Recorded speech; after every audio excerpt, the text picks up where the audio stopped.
There we go. There we go. Hi, everybody. Hi, and welcome to Abraham Hicks, The Results Show. And this is an episode with my hair up. And more importantly, this is an episode about sharing. You all know Bashar or Ilan. You've heard him say this word, sharing. No? If you get it? If you don't get it, I'll put the description, the links in the description down below.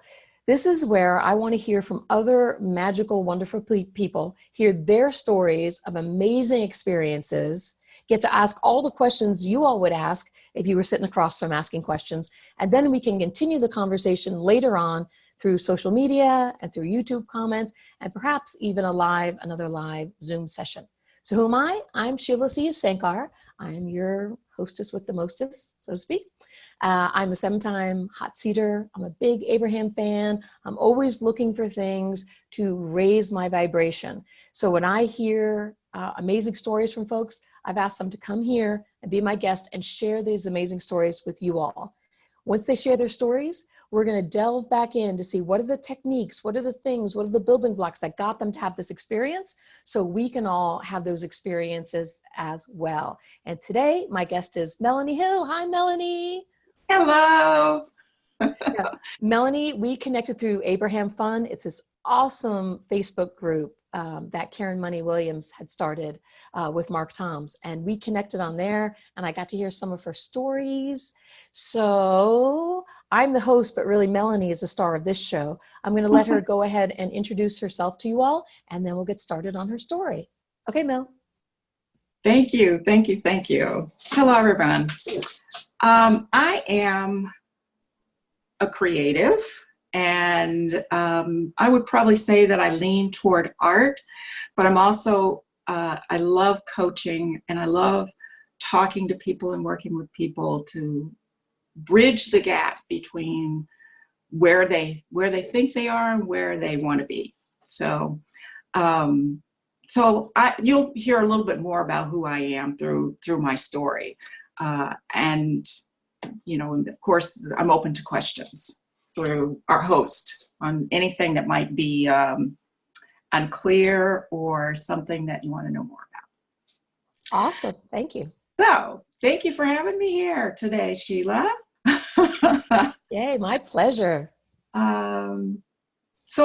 I wanted to talk, my story, my main story is about how I found Abraham Hicks, which is, like Sheila said, that's where we met. I'm really enjoying that world of, I just heard of a book yesterday, Choosing Easy World. I love being in the easy world when I'm in easy world, experiencing it moment to moment. Anyway, I went back. I started out, I was raised as a Catholic. I went to a Catholic all-girls school, so I was fully within that whole realm. And when I was in college, I decided I was going to get away from Catholicism and make my own decision about what religious experience I wanted to have. So I went to kind of I'm trying to think of what you call it, non-denominational services while I was in college. I went to Ohio State, and they had a lot of things on campus. And I wanted to kind of be with a wide range of people who thought different things, but were drawn to that kind of thing. So I did that for a while, but when I left college, I decided to renew my roots in Catholicism. And one day I was doing a little bit of volunteer work at the church that I went to, and the priest got really snappy with me. And for some reason that was like the last straw. I decided I was going to find another place to go to church. I guess I was just ready. I was just ready to move into something else. And I was talking to a girlfriend on the phone, and she went to a different faith, different church. And I said, you know what? I would really like to go to a church that meditates during the service. There's probably no church like that. And she was like, mine is. And so I ended up going to the Unity Church. Eventually, for another reason, some disagreement, I dated someone. I thought that somehow I imagined in my mind that there were people at the church that were on his side, not my side. And I decided it was time to leave. Again, I know that it was just time for me to move on to the next thing. Now that I look back at it. But another girlfriend of mine said to me, hey, why don't you come visit this church with me? One of my old ministers had me come. So I ended up visiting a church and called the Church of Religious Science at the time. It's now called the Centers for Spiritual Living, not to be confused with Scientology, although Scientology is just fine. But I heard a story about George Washington Carver and how he was tapped into being aware of plants, being able to hear plants, being able to bring plants back to good health and things like that. And he was really led by spirit, and him being a Black man and me being a Black woman, and going to this church that, wasn't predominantly Black, because I guess that was a thing I was into at the time, is really connecting with other people of my color. And it just made me think this was my new place, because I had asked for a new place. I asked Spirit for a new place to go to. Years after that, I joined that church, and they did believe that thoughts create and that we create our reality. And so I'd finally come to that belief in a place that I was comfortable with. And at some point, I became what's called a prayer practitioner. I was trained to know for people what it was they desired, to know that it was already done, that they were, that they just needed to be in alignment with what it is they wanted. And I met another practitioner after I felt like everything was really working well. I have great stories about how I bought, a car for a special price, and, let's see. I mean, a lot of things happened. I was accepted into an art program on scholarship that I didn't think at the time I could pay for. A lot of great things happened to me during that time, but I still had this sense that I wasn't getting it all, because there were a lot of times I didn't feel very good. And there was another practitioner within that training that her name was Taylor. That was her last name, but that's how her first name, that she went by her last name. She told me about this great book called Ask and It Is Given. In fact, I just thought, oh my God. She was like, oh, this, it's life-changing, and how, she had wonderful experiences as a result of coming upon this. And I just thought, I got to get that book. That's it. I mean, it was just like bells went off in my head that this was the next thing that I needed to look into. I went to the bookstore. I didn't even completely remember the name correctly, but I looked on the shelf, and I turned to look at the shelf, and there it was, facing out. It was like a Barnes and Noble, facing out, not sideways, which would probably have been harder for me to see. There it was. I was like, that's it. And I bought it. And after that, just, read it and started using some of the principles in there, which align very well with Centers for Spiritual Living and what I was learning as a practitioner and as a member of that community. And it was probably years before I discovered that there were workshops that I could go to and that I could start really expanding in getting more clarity about that. I had heard of law of attraction as one of the many laws that you learn, spiritual laws. And so anyway, it was a great experience to be able to connect with that. And still, it's probably, I've grown over the years in understanding it more and more and more. And what I would say that it does for me is that it has clarified the principles to be able to use them easier.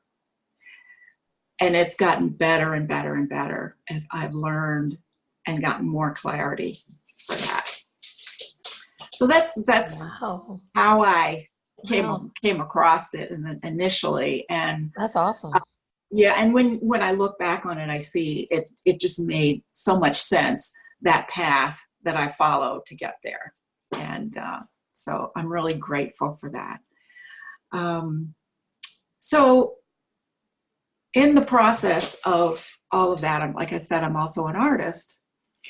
And over the years, I have found that collaging, which is basically, for people who don't know what collage is, it's an art method, I guess you could say, that where you take images or objects and you overlap them to create a piece of art. And I do magazine collages, so I pull pictures out of magazines. A lot of people will do what we used to call treasure maps, they now call vision boards. And they are very similar to that collage idea. I think in general, people do associate that with collage. I really enjoy the overlap of images, and I get more of a complete picture by doing that. So anyway, over the years, I've done collaging probably for the last 40 years. And that's developed, and I've gotten better at it. I've enjoyed it more. But I use collage more for introspection, or to be able, now that I use it for being able to shift myself from being in one mood and raising that mood to be more in alignment with something that I'm wanting in my life. So that process, I use collage a lot for that. And Sheila, if you have any questions in the meantime, you can interrupt me about that, because it might not be as detailed, but I'd like to continue to help people understand that a little bit more. Mm-hmm. So anyway, I've used collaging in a lot of different ways. But the most recent story that I have about the use of collage is that last year in February, I was told that I had a cancerous polyp in my vagina. And that was a real surprise to me, because because of my science of mind background, my Centers for Spiritual Living type background and training as a practitioner, and also as an Abrahamster, which is, kind of a user of the principles of Abraham Hicks. I believe that my health, I had actually at the beginning of the year had said, I want extraordinary health. And I know that it can unfold in a lot of different ways. That one was a little surprising, but my basis at that time was, my main thought was still that I am taken care of, that life supports me, that this body knows what it's doing. And so after talking to the doctor, she said, this is what's going on. You need to pick a doctor. And she gave me a choice of 3 doctors. I picked a doctor and we went forward. Initially, I think I had a little bit of trepidation, because I thought maybe I would just have radiation. They decided it could not be operated on because of its location. It would be too risky.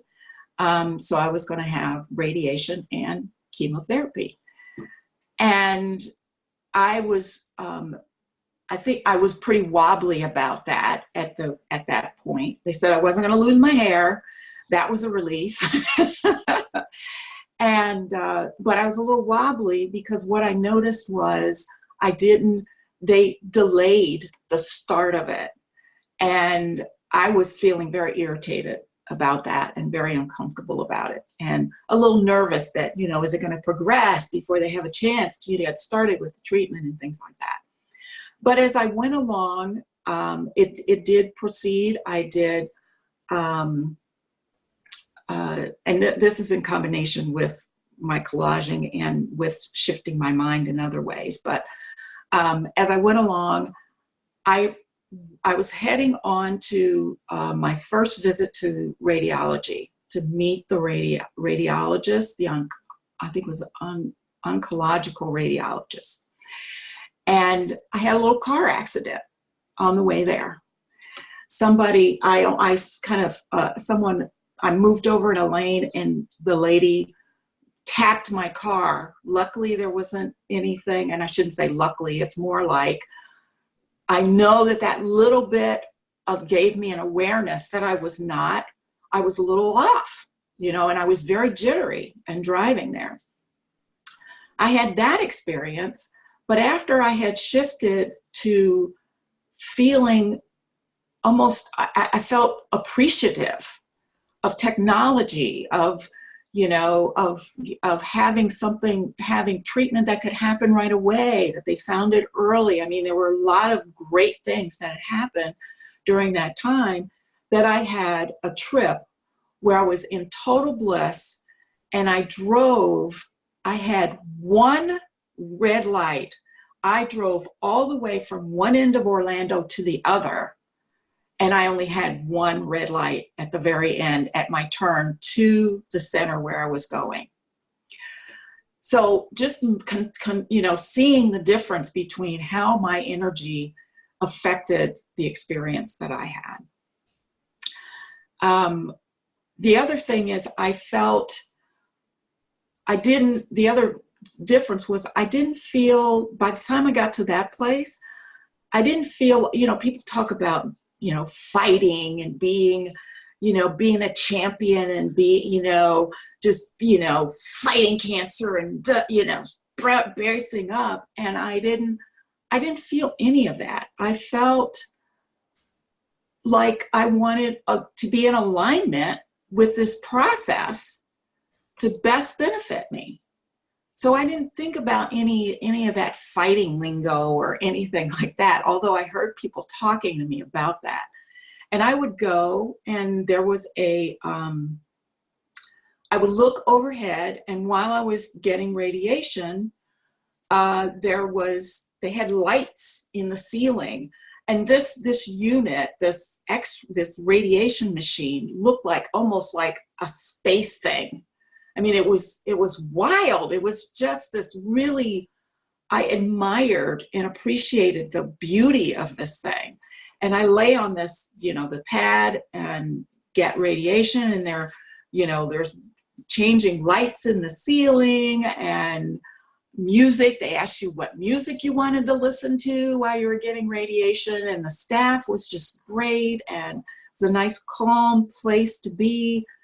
The whole experience was just wonderful.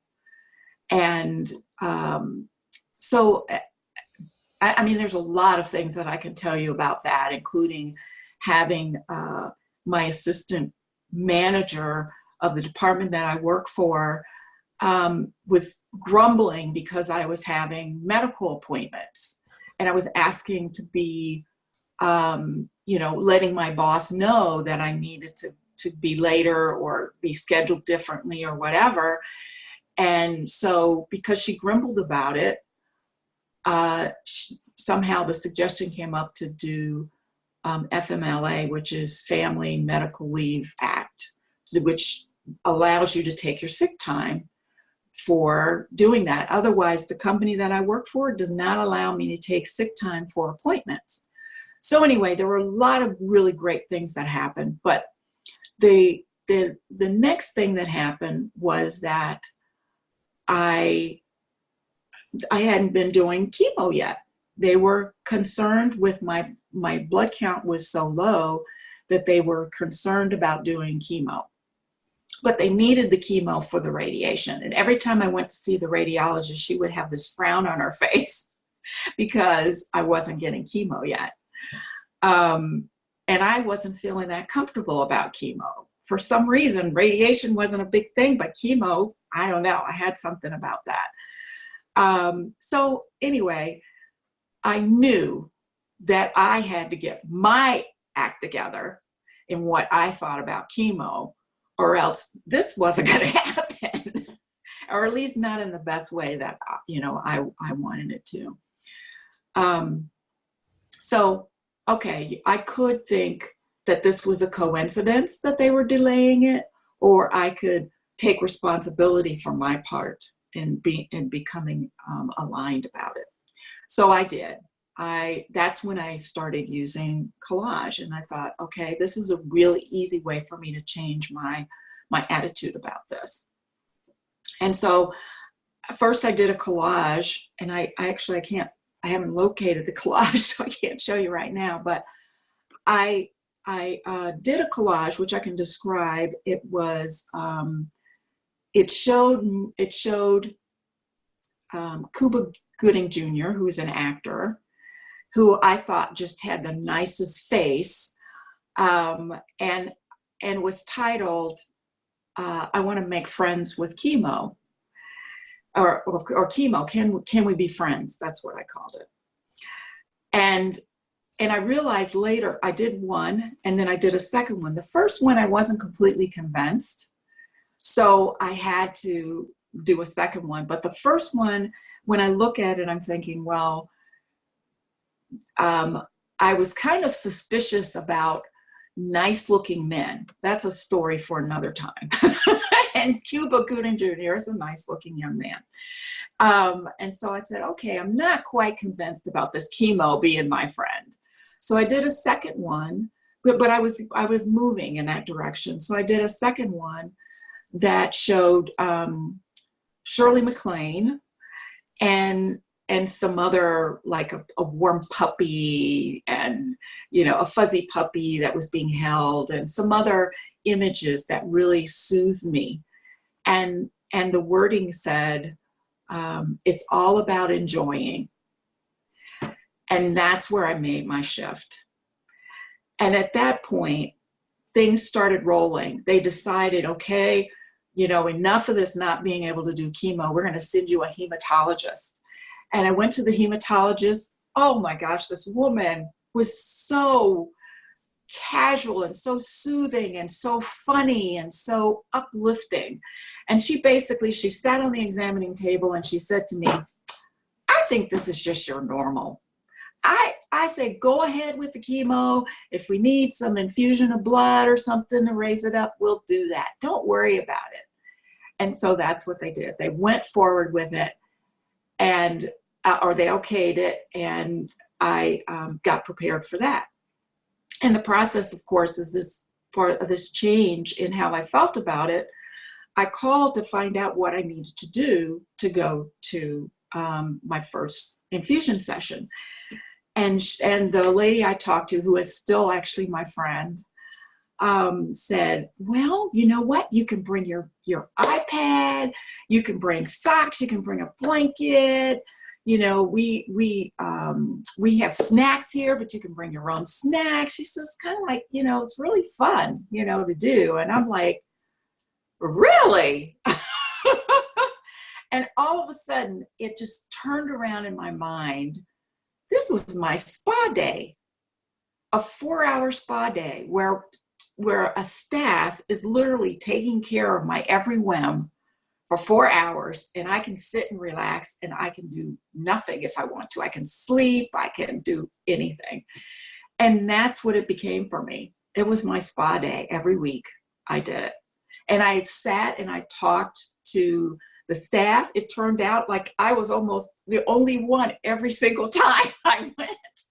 And we just talked and laughed and shared stories, and it totally shifted the experience. I told them, all you need is a nail tech. This would be great to do as a regular thing. So I just feel so powerfully that a shift can be made with an image from one place to another so easily. In fact, I've even designed a set of cards that I use for myself that are a picture of the emotional scale, so that if I'm in one place emotionally, I know I can move to a new place just by looking at those images and moving myself there. I also have some different collage styles that I use. I have one I call the collage, a contrast collage, that I use to take myself, in one collage, I was able to move from one place by being clear about where I was and then picturing where I wanted to be. And the transition just happened in the process of doing the collage. So that's just been, I don't know, so beneficial to do about that. I'm going to pause and just see if Sheila has any questions of me, and, any other, I've got lots of stories. So. Wow, this is so awesome. Thank you so much, Melanie. I mean, there's so much. I've been making some notes.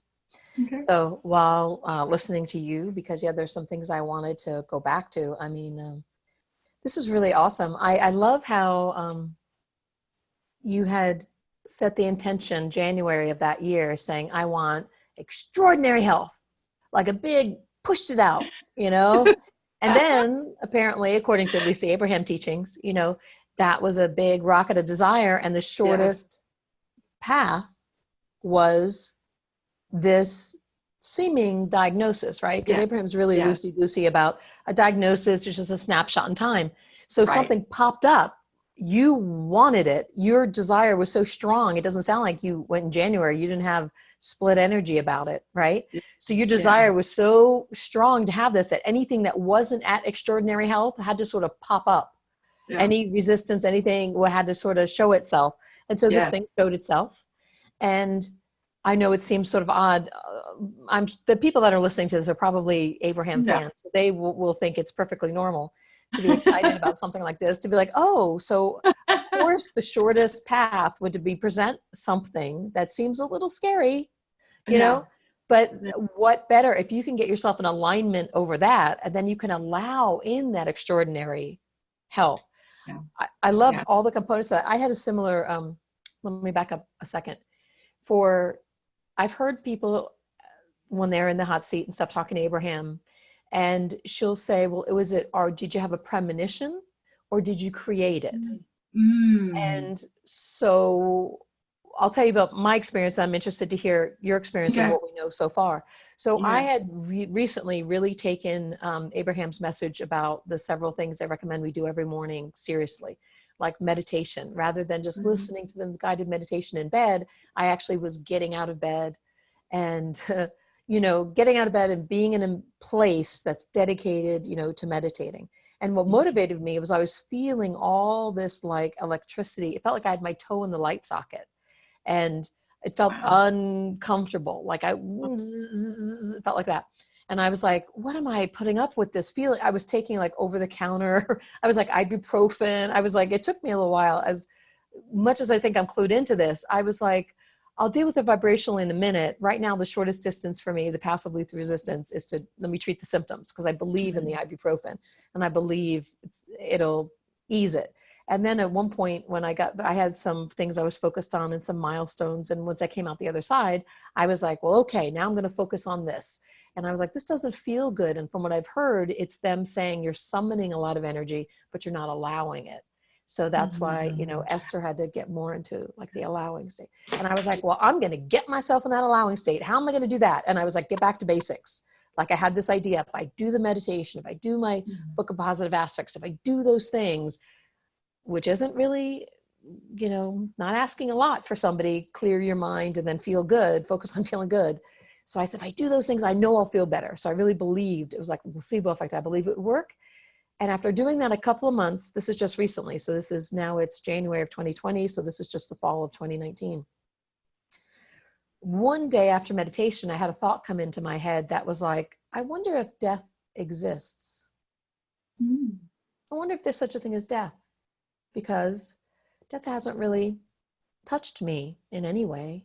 in a long, long, Right. long, long, long, long, long time. My father had died years ago. And I was like, I just that random little thought. And don't you know it? A month or two after that, found out my brother had some diagnosis.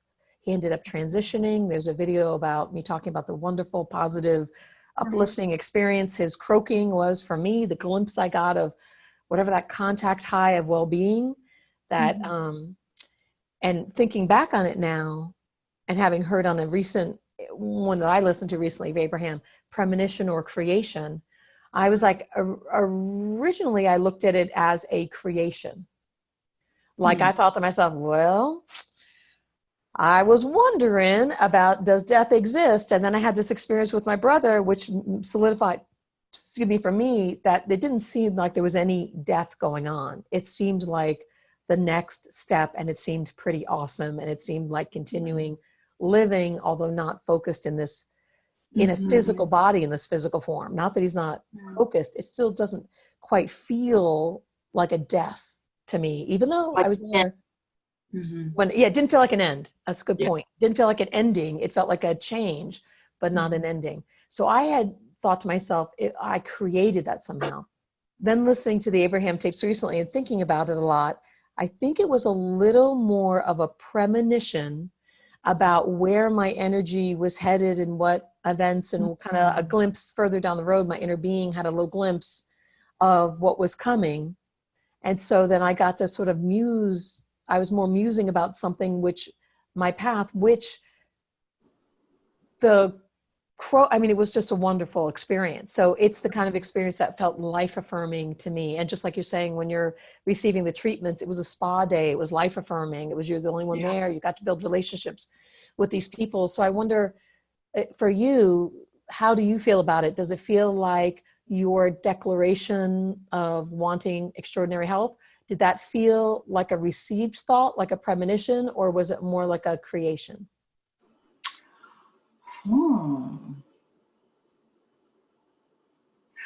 I've always thought it was a creation, but to me, there's a fine line between premonition and creation that since I had such a strong desire for extraordinary health. And I think as we talk about it, an alternate feeling was somewhat of a fear of death, which is resolving itself. I mean, parts of it was that, and then it's in the last couple of months, it's resolved itself even more. Like I get audio, I read, I select, or Spirit selects audiobooks, romance books for me. That's one of my things. Spirit speaks through me on selections. And there were two about a loved one passing on. And then there were two people that I knew of that were in my age bracket that were close to people that I knew that made their transition suddenly. And all of a sudden, I feel totally different about that whole piece, about family members making their transition and me also making my transition. Right. So maybe it was, part premonition, part creation. I don't know. Yeah. And it's interesting, then we connect, and I've just had this experience, with my brother. So, interesting. Yeah, that, because it does strike me that, like, I don't know that I was trying to try on your desire for myself and think, well, would I have made a New Year's or whatever, January, would I have claimed I want extraordinary? I said, well, I did when I was not feeling good in my body, when I felt like I was being electrified or something. I could feel like too much energy coming in, and I could feel the resistance, like literal physical resistance. I wanted to be healthy. So I launched that rocket of desire to be soothed, to expand, to allow that to come in. Yeah. But to me, that desire for extraordinary health doesn't come out of nowhere. It's like, seems like it's the flip side of something. So I wonder if maybe something was on your radar, your inner being's radar, and you were like, that isn't how it's gonna be healthy, and I'm gonna claim it, and then I'm gonna line up with it later. And because there are so many things that come at you in my experience that I have, beliefs about that I kind of accept because I'm not really focused on that belief in that moment. So I'm sure there were a lot of things that brought me to the realization that I want extraordinary health. Right. Right. And so I could look at this next year and say, oh yes, that was definitely a premonition, because I see all the things, right, the next logical steps to where right. things are in a year or 2 years. So Yeah, it's interesting. yeah. I think they, I don't know that they, I just like to, I don't know, fuss about these things a little bit, because it's just interesting for me. They say whether it's lots of time, most of the time, 80 to 90% of the time, I've heard them say this, they say it really doesn't matter whether Yeah. whether you created this. Do you remember the story about how she closed something on her SUV and the windshield wiper got all wonky or something like that? So she was in a state and she didn't realize it. So it's just, I've heard them say different stories about Esther, and how was it a premonition or was it a creation? And Abraham was pretty much said to her, well, you are in the space of it, whether which feels better. In my regular person aspect, which feels better to think. Right. So for me, it feels better to think it was a premonition about something that was wanted, which might not on the surface seem wanted with the experience of his brother. Right. Because I think I would want him in physical form. But just recently, I've had the experience of, have you seen, Melanie, have you seen the movie Her? It's like a science fiction movie. It was out a couple of years ago. Her, I like science fiction. So it was about this person connecting with the operating system. So the operating system was like artificial intelligence, was like, hi, kind of, Okay. But the operating system is connected. So this isn't really a spoiler alert because the movie's like a few years old. Was this a man who was connecting with a man? Yeah. So it was like a romantic. See that movie. Yes. Yeah. So it's not really a spoiler alert, it's been out for a few years, but he is connecting with this interface. What he doesn't realize is that as she's growing and expanding, she's actually connecting with others, and who knows how many on the planet she has a connection with. And initially he feels betrayed because he thought it was a one-to-one experience. But then he kind of expands his mindset about that. And then I really enjoyed the movie. So I felt like that with my brother, because somehow I got the idea, even though I saw my other family members interacting with him when he was receiving his last little bit of care, and I think he was making his decision. And again, if somebody wants to see more, they can watch that video, because it was really interesting for me to be like, how do I feel about it? If I'm the creator of my experience, he's the creator of his experience, and just doing my best to stay in my best mood. But I could visibly see family members other than myself interacting with him. I knew that he had friends and family at his celebration of life. There were other people telling awesome stories about him. And so I knew that he was connected to other people, but somehow recently coming out of meditation or going into meditation, I had this feeling of a broader perspective of my brother being like her. So he is who he is to me, but sort of like this octopus with tentacles. He is who he is to this person. He is who he is to that person. And like from his perspective now, he's even more, I guess I hadn't thought to put this in words before, but satisfyingly connected to all of the people he wanted to be connected with all of the time. Like Abraham talks about Esther and Jerry, who's connected. If anybody has a question, anywhere in the world that they want to know Jerry's input, they can summon that point of view at the same time as Esther can be feeling that connection while she's doing things. So that to me is definitely, I'm like sort of yelling. I'm so excited. Like it came out that to me is definitely a wanted thing, to be able to not have such a small vision of person to person and scarcity mentality. I didn't realize it was sort of scarce until I got this idea. I don't know what to call it besides sort of a vision or an idea. And I relate a lot to movies. That's a touchstone for me, like a way to I guess with my inner being concepts, that might be an easier way to translate concepts. So it reminded me of that, her perspective, where no one gets any less of my brother Frank. Everyone gets 100% of him. But when we're at that different non-physical focus point, we can do it all at once. So yeah, definitely a wanted thing that maybe I had a premonition about. That's my current take. Gotcha. Yeah. Wow. Yeah.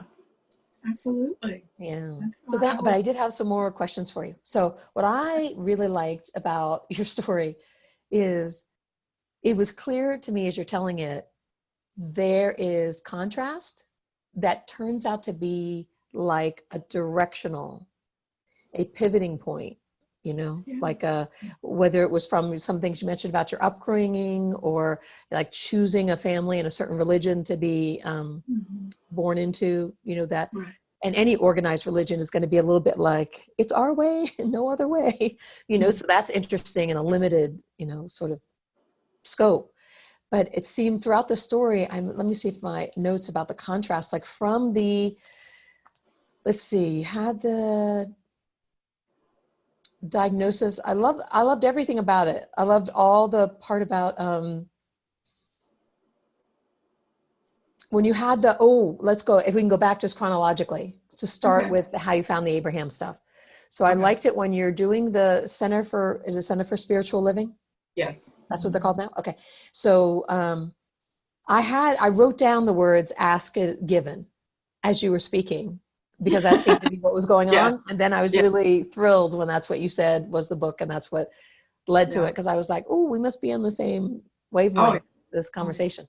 So it seemed like you, because I would say that Abraham isn't for everyone, and Abraham doesn't even want to be for everyone. We're probably resonating with Abraham because we probably come from that stream of energy in non-physical. That's what I'm guessing, is that for someone else, it's some other teacher. Oh, really? Yeah. No, I mean, yeah. Okay. Because Abraham has said, I enjoy some of the Bashar material as well, bashar.org. I don't know, have you listened to any of his stuff? I have not. Melanie, and he's really in your face, and it's kind of like, he's kind of like very caffeinated. So, and I want to ask you about, I want to make a note to remind myself to ask you about something, but Daryl Anka is a channel for Bashar, and he's like this. And someone asked Abraham, because they resonated with Abraham and Bashar, and Abraham said, if anybody wants to search for the YouTube on this, you'll find it if you type in Abraham Hicks and Bashar. Somebody's got it posted there. They said that that energy, the Bashar energy, is very similar energy to Abraham. It just, they called him more specific. Gotcha. Whatever that means. So I get the idea that in all of non-physical, which I don't know if it's infinite or not, but there are these families of energies, the way I think Abraham describes them. And from these, like teachers, not surprising, you're a coach, right? If you come from the Abraham lineage, so to speak, I mean, other religions look at lineage types of things.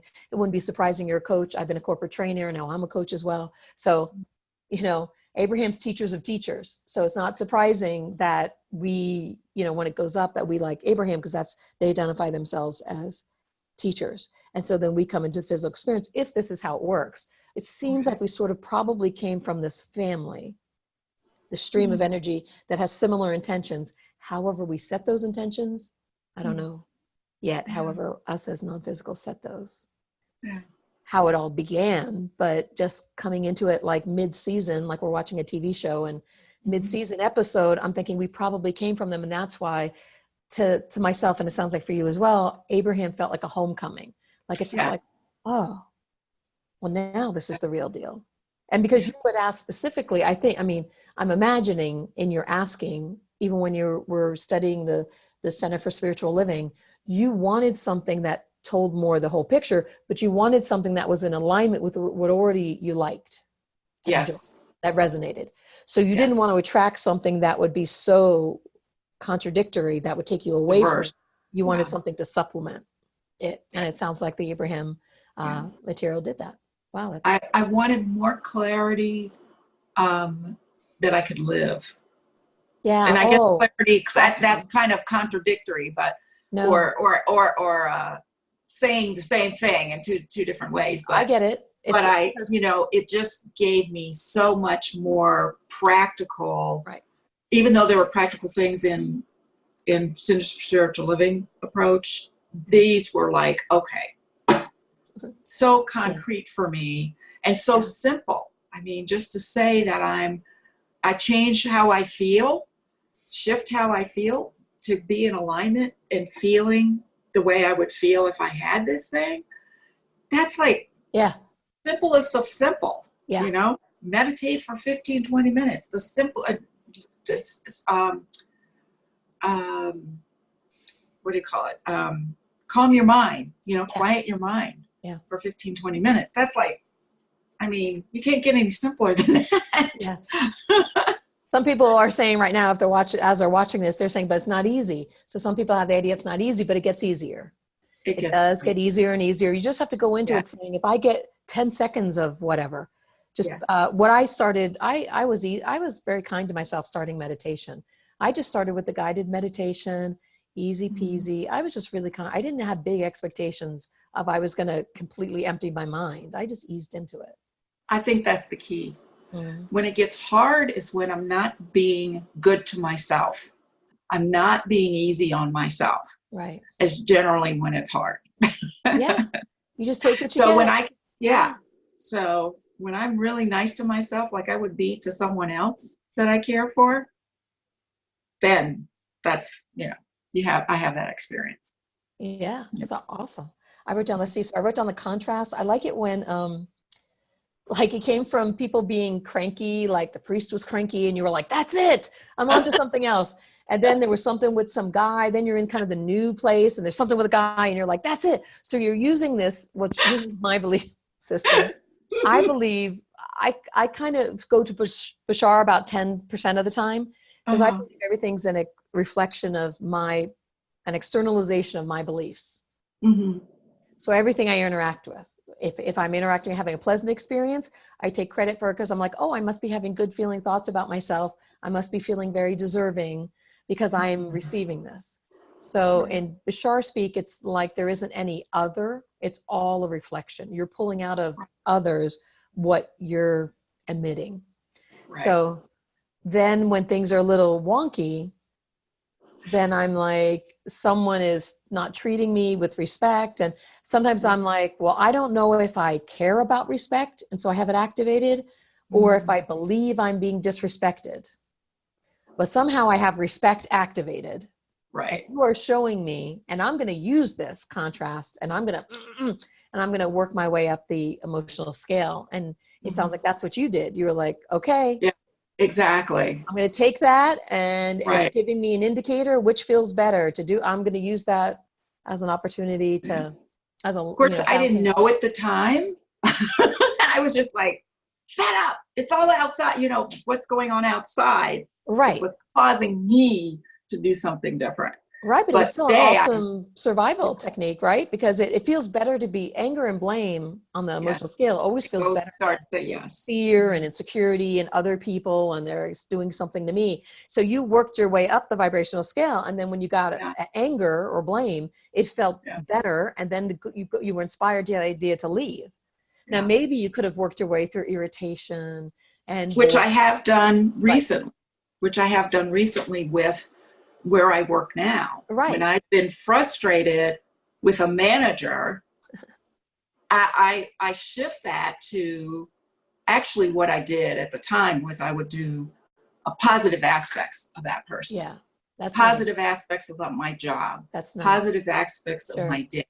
The freedom and I like the paycheck coming in and it's got health benefits and I've done worse things for less money and it's all going to work out. Meditation, I felt, when I'm stocking, instead of from boredom, I went from boredom to this is like meditation to, and all of it turned around. They didn't change.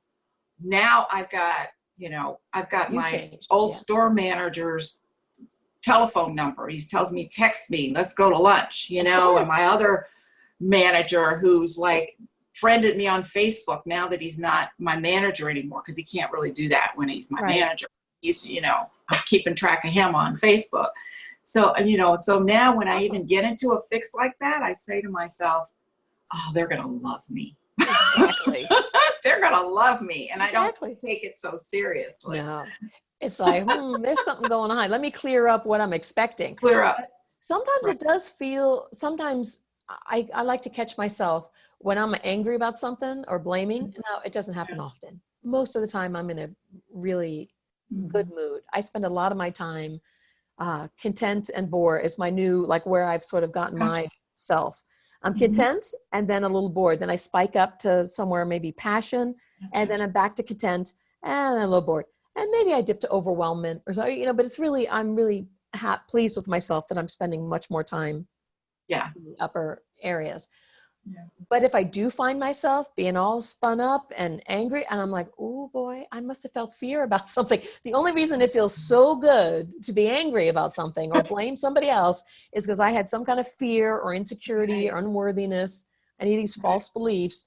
I have that activated and I didn't realize it was there until all of a sudden I felt better. And I'm like, what am I doing? I've been thinking a lot about thinking lately. So I made some notes for Abraham, or just notes to whether in the hot seat or notes in general. And I'm like, I rein it in, but I'm like, now, anger felt good because of where I was before. Yeah. All right. I'm working on it. And then really, I just usually shift my attention to whatever the easiest thing to feel good about. And I like how they say rising tide lifts all boats. And I just find something easy, puppies, kittens, something delightful to eat, something to do. I just shift. I'm like, because I don't, like, it sounds like you've been able to use collages to focus wheel it, but I often don't want to do it right in that whatever moment. Yeah. I'm like, let me shift, and I can always come back to that when I'm inspired. Oh, wouldn't this be delightful to put together, or whether it's words or images or something to shift it intentionally. I usually use it when I have something that's been continually, I'm still believing the same thing, and I'm not real clear about it, and it hasn't shifted. So that's oftentimes when I use it, like the chemo piece and things like that. Yeah, so. That's interesting. I tend to I don't know. I'm tending to do less work and less processes and more feeling good. I've been attracting a lot of easy does it, easy is the way, and well-being is natural. And I felt such a overwhelming sense of well-being with my brother's, what I witnessed in front of me with his croaking, that it was as if I was hit with a well-being stick, and it was intoxicating. And I think it still has an effect on me, but when it first happened, just this sense of overwhelming well-being was very a wonderful feeling. And so now I think about that feeling. I would use what Bashar calls them permission slips. So I try to reach for whatever permission slip, whether it's a technique or whether it's just, it's still a technique to enjoy myself, right? But whether I'm doing something, I don't know what's less technique-y, right? Like a focus was technique-y. You're focused and you're intentionally moving yourself. So sometimes I play around with which feels better. Do I want to go in and tackle it this way? Do I want to watch a movie I think I'll enjoy? Or how do I want to do? So playing around with that a little bit. Gotcha. I love how, I just want to give, because I wrote down some other notes too. About this. You have some other questions? Or yeah, so I guess what I'm wondering about before I go into my other questions I have a feeling that the collage technique that you're using, that you've been using for yourself, would probably work without the maybe exact focus wheelie intention. Like I wonder if you think it would work if someone just went into it as a fun exercise and a pleasant distraction and a building of a beautiful image. I think it would still work. Well, and usually, I mean, I'm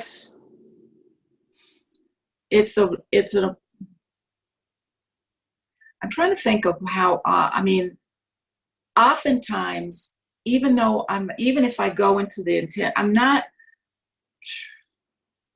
when I do there are certain collages that I do approach trying to move that shift from one area to another. But my typical collage is that I sit down to collage because, well, I still have a purpose. So let me answer that question this way. There are some that I sit down and I'm not using the focus wheel type experience. I'm intuitive. I'm being led by the images that I pull that feel good. Okay. And I end up pulling a lot of images. And that's basically how I used to teach collage in workshops many years, is just to, sometimes I ask people to set an intention, but I more direct them to pull the things that they feel drawn to and they feel good about. And that they put images together that feel good to them. Right. They make combinations that feel good. They pull images that feel good. They overlap them, they arrange them in a way that feels good. And because I don't typically look for an image to represent something, I let my intuition guide me. And it sometimes is not until I've completed it and I start writing about it that I get a gist of what it's really about. Oh, nice. And it's telling me about something that maybe I wasn't aware of, or something that I find more enjoyment in, or it ends up being something I just enjoy looking at, that soothes me, or not so much soothe me, but it feels good to look at it, because it just, I mean, it's kind of how I want to feel. So that's a picture of it. And I might look at that on a regular basis sometimes just to do that. So I approach it more from the standpoint of letting my intuition, let my inner being pick those pictures. I don't even know why necessarily I'm picking it and putting it together. But what I found is it's usually a communication between me and my inner being. Yeah. And whatever it is that I, I know, and it always feels good. It's always enlightening. And sometimes it's just enlightening because it feels so good. You know what I mean? It's just, it's a fun thing to do. And that's why I like it so much. That's why I like collage gatherings, because it's what you're I always encourage people to talk and socialize while they're doing it, so they're not thinking about it so much. Right. They're just pulling images and trying different combinations to see what they like and what feels good. Yeah. Sounds awesome. That is so great. So thank you for explaining so that. I don't know, did that answer your question? Oh, totally. Yeah, because I think people will, that gives people permission to, to release their inner artists, because artists just sort of pick, I'm doing this because it feels good to do this. I'm inspired to do this. I'm inspired to use this color here, that color here, this shape, that texture, a lot of glue, a little glue, like just allowing people to get back in touch with that. And I wouldn't think it would take very long for people to be able to, they start doing it on their own at home, but they still come to the social gathering because there's something different about gathering together. So it's nice to be able they get to see what other people are doing. They get to see, because I think just because I'm very introspective, there's always a message in it. Even if I'm doing it for fun, it might be laugh more, or it might be you need to do this more, or whatever, or you're thinking about dating and you need, you're looking at it this way, and this feels good. So wow, that's awesome. I was just thinking you could do them. I mean, I don't know how you'll start doing your collaging or what that'll evolve for you, but in person and online. There's no reason why people couldn't do collaging on a Zoom and hold up their, or show their camera, show what they're working on, as they're on it, and have that discussion globally. So that's really exciting. A virtual retreat. Yeah, I love it. And do them both. People can come in person as well as virtually in person. I made a note about Jerry being very practically minded, because I think that was one of when you said you were looking for like the Center for Spiritual Living had great foundational ideas, but you wanted practical things you could put into your life and simple things that you could apply and get the benefit from right away. And I think it sounds like that's what Jerry and Esther's, certainly Jerry's intention was for this, because they didn't go into the Seth material type stuff, which, have you read any of the Seth? I haven't. I've heard of them, of course. Yeah, the Seth material gets into like your oversoul, and then your oversoul's oversoul, and what Abraham has talked about. It gets a little vague, or maybe from this physical perspective, like they say, we're on the leading edge, right? So if we're on the leading edge of physicality, where we're manifesting things into this physical environment, thoughts turning into things, and non-physical is with us, but it's the physical aspect where it seems like Jerry and Esther have put their focus on, right, from their asking from Abraham, whereas the Seth material, which I think the Seth is still the family of teachers, so I'm gesturing as if Seth is still in the mix somewhere, but it's he like, when I first read the books, I was like, I don't even know. It felt like I was taking some kind of acid trip or something. I was like, I'm drawn to it, but I don't even know what I'm reading. I know there's words on the page, right, and I know it's going like this,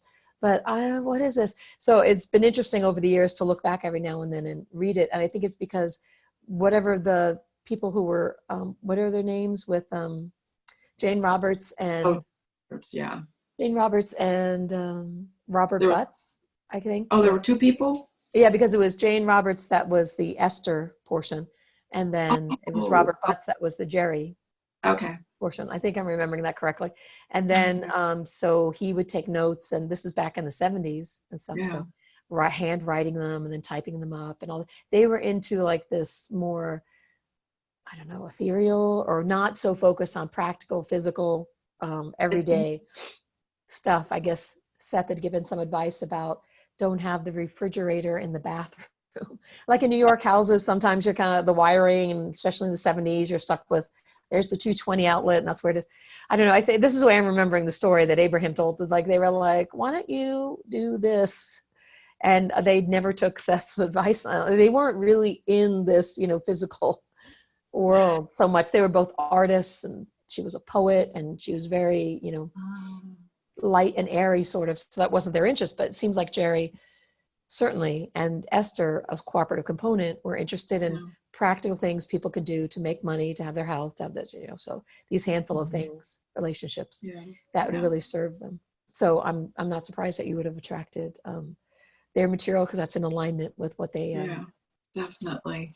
Because I really like the out there stuff about, like, I think on one of the other videos with Wendy in the results show, I talk about my first, how I first heard about Abraham and the material. And I just believed I was lucky, or that I could, the kind of the power of positive thinking. I just wanted to be on all cylinders with it. I didn't understand why sometimes it seemed to work and sometimes it didn't. So for me, the Abraham material filled in the gaps for how it could be consistent. I was already doing a lot of the things intuitively. But the question I have for you is, so you saw the book Ask and It Is Given, and it really spoke to you. I know what you mean with the bells, like some things just seem loud and bright and vibrant when it's a book on a shelf, right? Isn't it interesting how it could be, I've had that happen with different things. It could be so like significant. Here I am. There's that song, Here I Am, Rock Me Like a Hurricane. No. Here I am. Okay. I'll save the singing for another video, but I'm curious, when did you know that it was channeled information that you were reading? Oh, Lord. Not right away. Not right away. Not right away. I don't even remember. I mean, it's in probably the beginning of the book, but I don't remember that part. It probably wasn't until, maybe I'm not sure. It was a while after. I do not remember when I found out, but I was okay with channeled information at the time. I was really in first I was in New Age. I was doing rebirthing and holotropic breath work. And I mean, Wow. you know, I had all these crystals and pendulums and chakras. And, you know, I was studying feng shui about the same time that I was becoming a practitioner. Oh, I love it. But so I don't know, it was just kind of casual. And I had never, I don't think any of the videos, I guess I probably didn't have YouTube then, so I didn't watch any of the videos. And I didn't go for many years after I found out about it. But I had a friend who went several times, and we would talk about it. She introduced me to energy medicine. She introduced me to a lot of, you know, new things. And she went to several workshops, and she gifted me with books from the workshop each time. I think she went 3 times and gave me 3 books. So I was really fortunate. That's awesome. I went, you know, at some time. Yeah, because I applied the techniques and had great success right away. Mm-hmm. And so that I was like, well, there you go. That seems like when it was step 1 at the time, it was step 1. It was like 2007, maybe. So about 14 years ago. So it was step 1, step 2, step 3 at the time. And I was like, ask, it is given, and you allow it in. And I was like, oh, I got that covered. And I was like off and running, right? So then it wasn't until later, like I manifested a job across the country. And then I came back from California and doubled my salary. And so for me, I had real life and all sorts of wonderful things in between. Then I found that it was channeled, and I was like, oh, I wonder how I feel about that. Well, the technique is already working for me. So I don't know if it matters to me that it's channeled. I think it was one of the first times I've been exposed to channeled information. There's a book called the Urantia book, is how I pronounce it. Urantia, urantia.org. And that was the first time I'd come across anything other than like Wayne Dyer or Deepak Chopra. And that was some of that content, they say, came, you know, just appeared, you know, so that was the first kind of mystical, things could just appear in physical world. And it's really interesting. That's very, usually a lot of academic people really enjoy the Urantia book. Have you ever read that one? Or? No, I haven't. Yeah. I've heard of it. A lot of things I haven't necessarily read. Yeah. Because well, it doesn't I resonate, have other references that were probably more. You've got your flavor of ice cream, and you're like, yeah, I'm over here having my flavor of ice cream, unless anything sounds really interesting. Anyway, go ahead. I'm sorry I interrupted you. Oh, no, that's it. No, you got to jump in, because I'll get on the road. Yeah. You got to jump in. No, it's I'm just kind of, you know, it's just interesting. I think the other reason why I was so much drawn to Abraham was because it felt like there were there were some faster processes that were happening. It took a while, you know, like it took more contrast, it seemed like, for me to make a shift than when I started learning some new things. So yeah, I have a lot of stories where I got to a point where, okay, I got to the nth degree of what I could stand, and then I gave it up. Yeah. And then I got an idea, an inspired idea. Yeah. And then I followed that. And then of course it worked out great. Yeah. I love that one. How much suffering are we willing to endure? She often says, exactly. right? You need to have a low pain tolerance, not a high pain tolerance. She's like, we put up with, she thinks we like the drama of it. Right. And I'm like, I probably still, I am getting better and better and better. That's what I want to say about that. So I want to give a comparison. I was buying a car, and that seems to be some of my manifestations. I can, you know, track my level, my range from my car experiences. I had been traveling to work. I was thinking I need a new car, and I had an accident on the way home, and they totaled my car. And the insurance company gave me money for the car, which only gave me pretty much a down payment. But I decided, because I was thinking, I was in, you know, science of mind. I was thinking, okay, I can have whatever I want. And so I went and I I found the car through, I'm not sure how to explain the process, but I found the car. It was an intuitive show. I was shown intuitively the car, and I knew that I could tell it was my car because of how I felt. So I was really excited about it.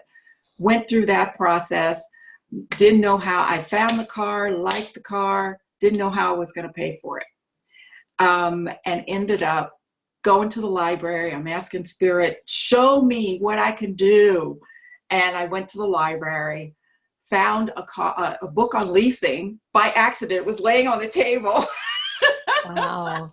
That was no accident. I started thinking about leasing the car, and that's how I ended up getting it. But before I ended up actually getting the car, I had spent that whole day bickering back and forth with the people at the car dealership. I called my minister and I said, this is driving me crazy. What do you think I should do? And she said, maybe you should just let it go for right now. Yeah. Just tell them you're leaving, and that's it. And that's what I did. And then intuitively I got, kind of like I did with the churches, intuitively I got, talked to some other dealers. I just called up dealers. I told them, you're going to give me a deal. I want to pay this.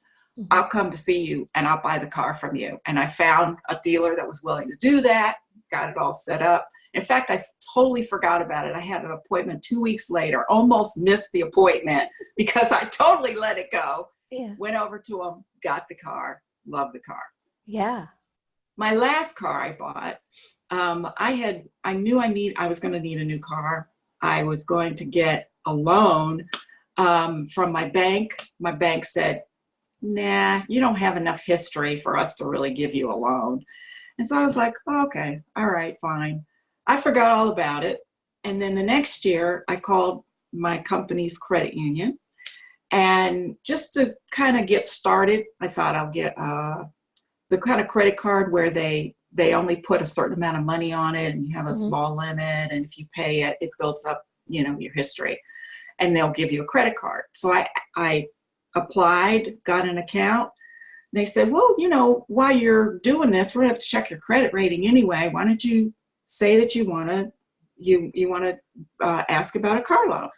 So I said, okay, I'll try it. I'm thinking, there's no freaking way, They call me up and tell me, well, we not only want to give you a car loan, we also want to approve you for a personal loan at the lowest interest rate that we have. Your credit is great. And I was like, what? That's awesome. And so I started the process. I didn't know what kind of car I wanted. I kind of knew how much I wanted to pay. In the process, I figured that out. I ended up, I'm about to go home. There was a guy who was working with me who had done me a favor and stocked some of the products that I have. I'm a stock clerk. And just out of the kindness of his heart. And I said, I need to give him a little gift or something of appreciation. So I'm walking out. I had bought him something and I thought I had missed him. He's standing in the lobby of the store. And I'm like, oh, I'm so glad you're here. Here, I wanted to give you this and thank you and tell you how much I appreciated what you did. And he said, somebody told me you were going to be selling your car. Because I was trying to figure out how I was going to get rid of my car and buy this new car. Yeah.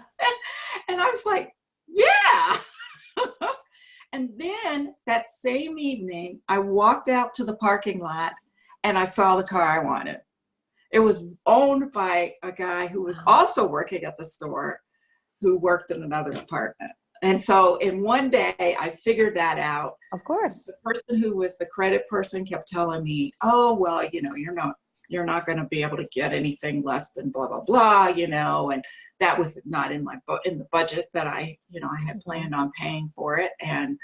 But I ended up finding, I actually found a car, loved the car, and it was in the price range, but it was perfect, I thought. And then it got sold and I had to find another car.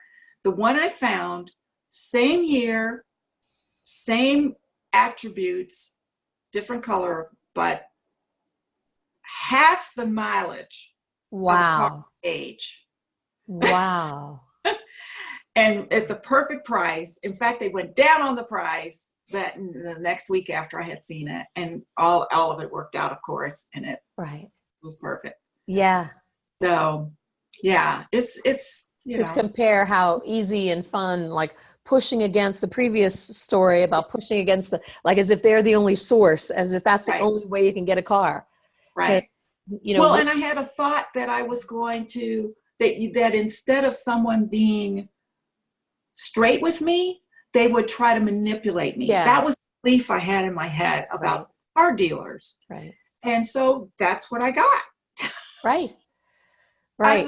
Exactly. Your expectation. This whole process, there was even a site where you could go, they tell you what it was going to cost, and that's what they would sell it to you for. It was easy peasy. My credit person talked to them, transferred the money. I mean, I love it.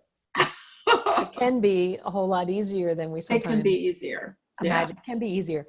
And sometimes I don't mind the little, like the fact that the car, that everything looked like it's unfolding perfectly, and then the car gets sold.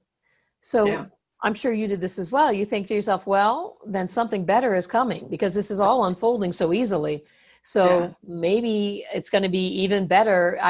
This isn't a bad thing happening. This is I think they'd use the calibration now.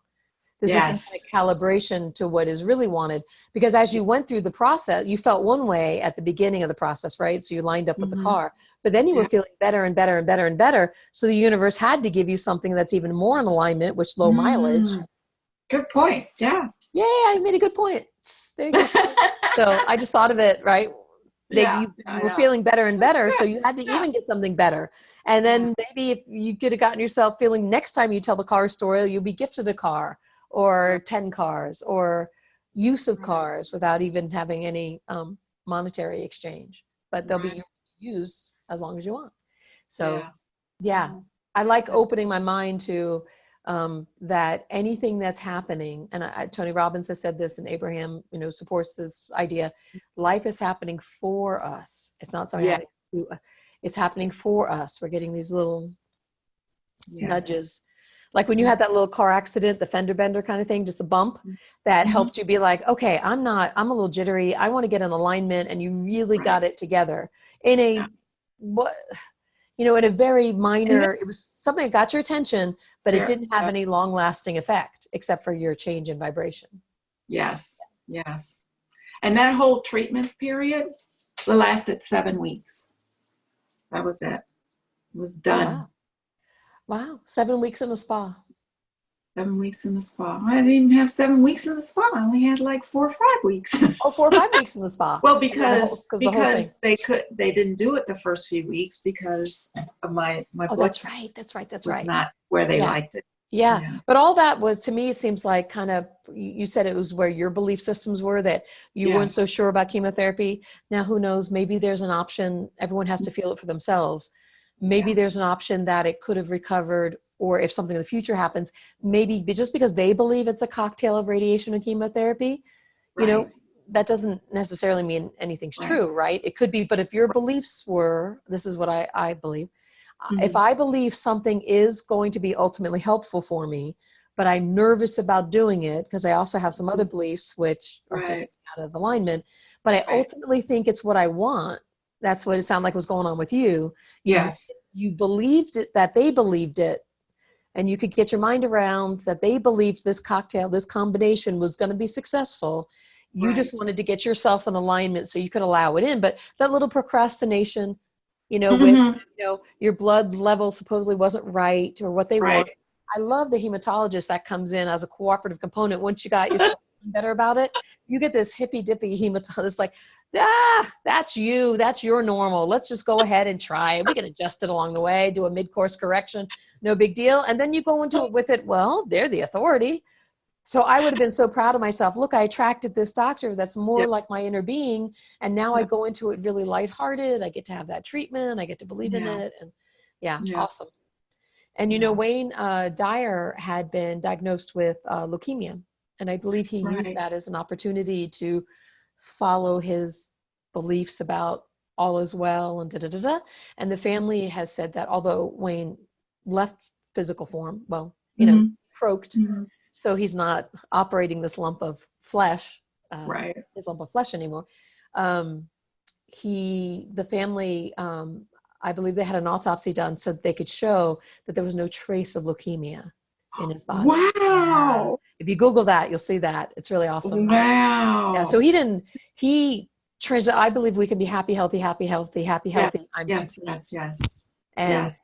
not be on a deathbed necessarily. I might be on a Mhm. slide or something, or a pile of leaves, or swimming in the ocean. And it might Right. be, I'm complete, but it could be a bed. I could just put myself in a bed one night and be like, I'm complete. I like to Right. think that's how it could be. Some people use illness as a permission slip, and I think that's okay too. So whatever. Yeah.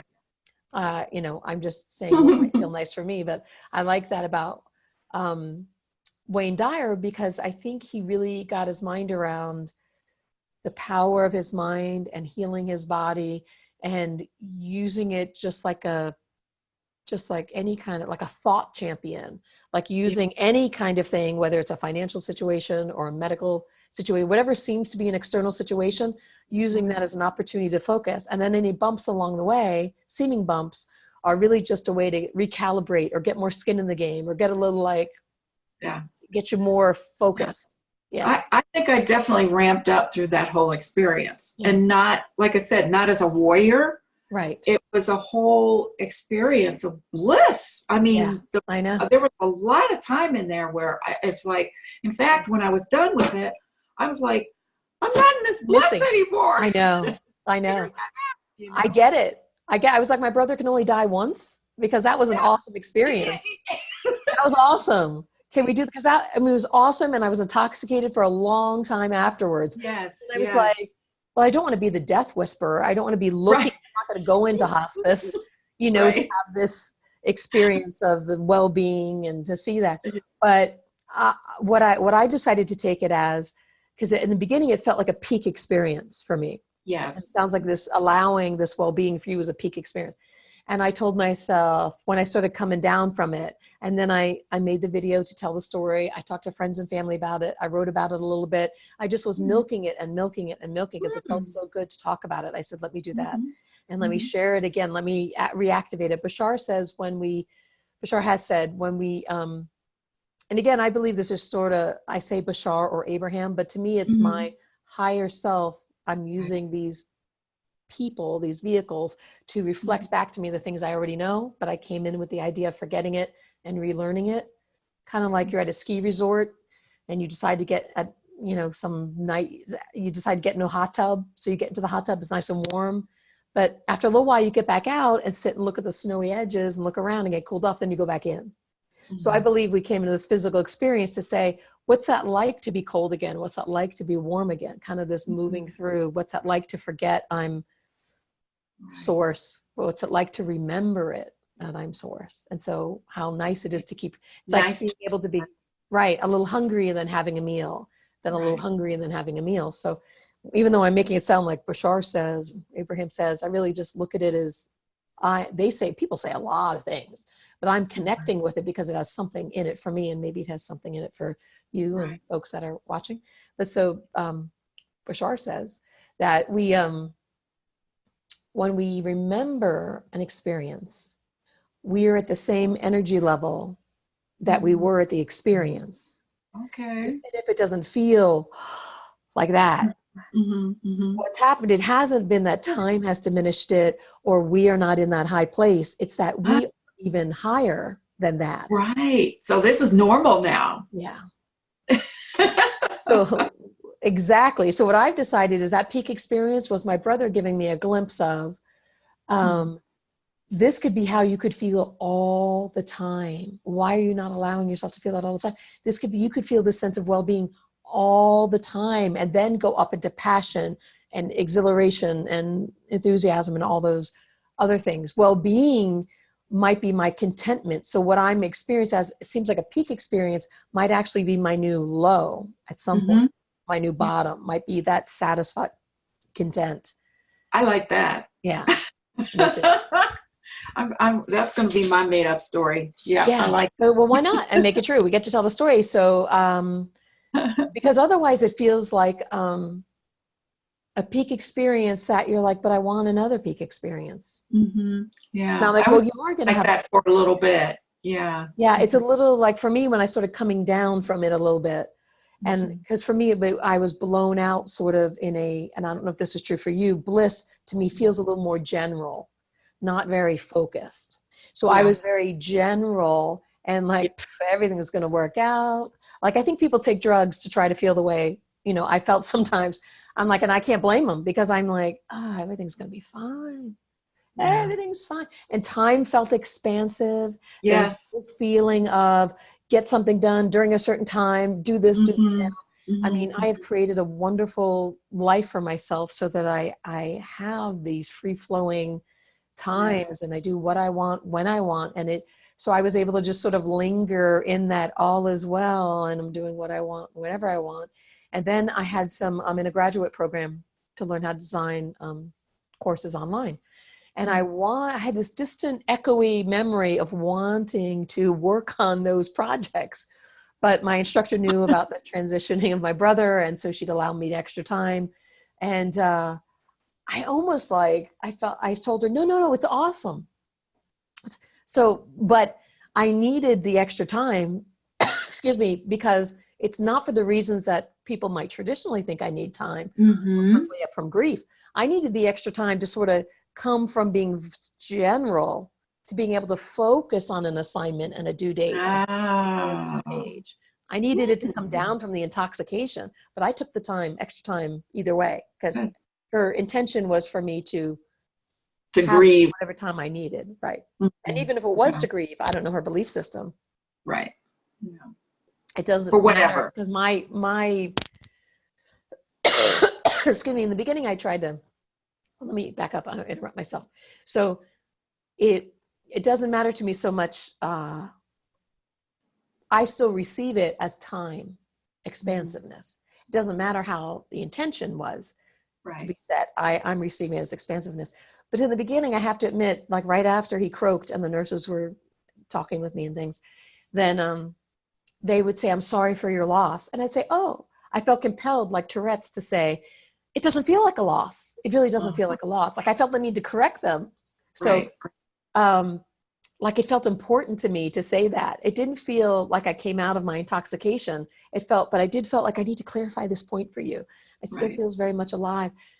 And that's kind of how I felt about in your bliss. When people would say, oh, you're so brave, or you really like the staff before I left, the radiation staff were, saying goodbye. And they're like, you really demonstrate a warrior. And, I wanted to say something. I said, oh, thank you, but there were a lot of people I just had to say, but that's really not how I approached it. It was really blissful. I mean, it wasn't, most people look at you like you're crazy if you say that, but I ended up, my manager gave me a review soon after I had finished treatment.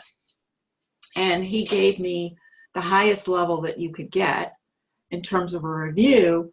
And I think had a lot to do with the fact that most people didn't even know I was getting treatment. Oh, good. And the people who did know, they weren't asking me every day, how's it going or anything like that. Unless I said something about it, they didn't say anything about it.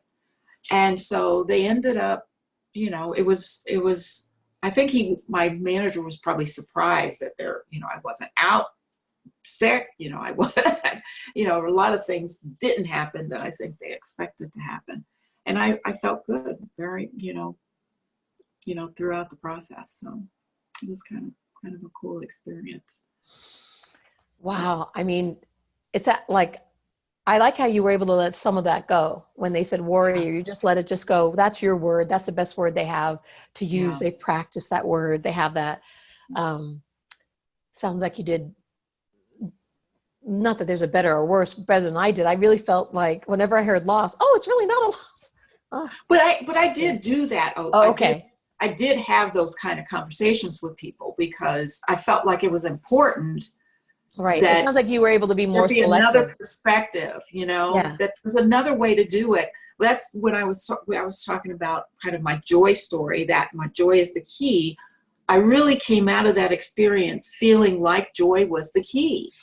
Joy was what kept me in that bliss. That was the bliss right there. Yeah. And instead of fighting something, I'm joyful in it. It's a whole different experience because but whereas probably the general public, I know there's a lot of people that experience that too. Yes. But what people talk about mainly is being a warrior or being strong. Yeah. I have a little something that might twist your melon and might be welcome. Okay. Or not so much, but sometimes I wonder, because I might have said something like you would have said, like the general public or people out there. Gotcha. But if it's really all attraction, gotcha. then I start to wonder, can I really use that language anymore? Because it must be, if it's all attraction. Now, this is, right where I'm at with you thinking these thoughts, going through the Abraham materials, that if I would think, let me back up. I'm trying to think from my own example. Like I know where you're going. Yeah. So I must have had some belief in me that people always say sorry for your loss, and for them to be able to say sorry for your loss to me. Right. And I must have felt like I'll clear this up. And I think I'm clearing it up with this external person that is saying it and I'm saying something back, but really it's cleared up for me. I'm clearing this belief, this false belief up for myself. I know that there's probably a part of me that at least, now this is all I can come up with now. I'm sure I'll get more information, that's still working in my mind. But that I could have gone through like that, or I have thought of experiences like that I was going to have to buck up. I do a lot. There's a lot in my life I still buck up for. Well, how about we soften that a little bit? In the past, right? In the past, there have been some things that you have felt the need to buck up for. Don't need to defend that. Because you shine in a crisis. And, Esther was doing the same thing. We hear from Abraham. They tell the stories on Esther. And so we can soften that a little bit, but say, but you're however you want to soften that, but you're getting better at recognizing it and allowing, all that right. And I feel good there weren't a lot of people that approached me that way. So I wasn't like constantly attracting so that's an indication probably how much you had active about it. So then you really didn't have that much, and I didn't really have that much active about sorry. I just like to think, I'm making a difference. I like to think I'm impacting somebody. Right. Like, look at me being happy in a situation where people are normally like, but I'm happy. And let me share that happiness. So maybe other people can get the idea that they have an alternative way to respond. Yes. Yeah. Well, I definitely had some of that belief there, along with the bucking up belief. Yeah. Yeah. I think I've liked being the, I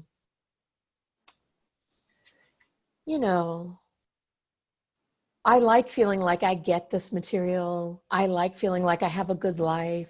I like feeling like I have something to offer others. Right. And I'm sure I have created this sort of big fish, little pond scenario, because if everybody was woke, or whatever people are saying, if everybody was like me, like sometimes I get to have conversations.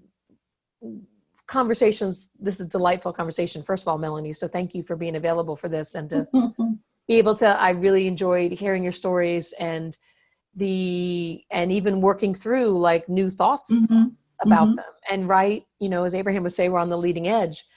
But, Abraham has said they're not our first teacher and they won't be our last teacher. Yeah. So sometimes I get a little like, this is exciting. Who doesn't like to feel like they know how things work and how life is? And, you being able to find your bliss with things that are close up in your physical body, me being able to find my bliss with something which is close to me, you know, family wise.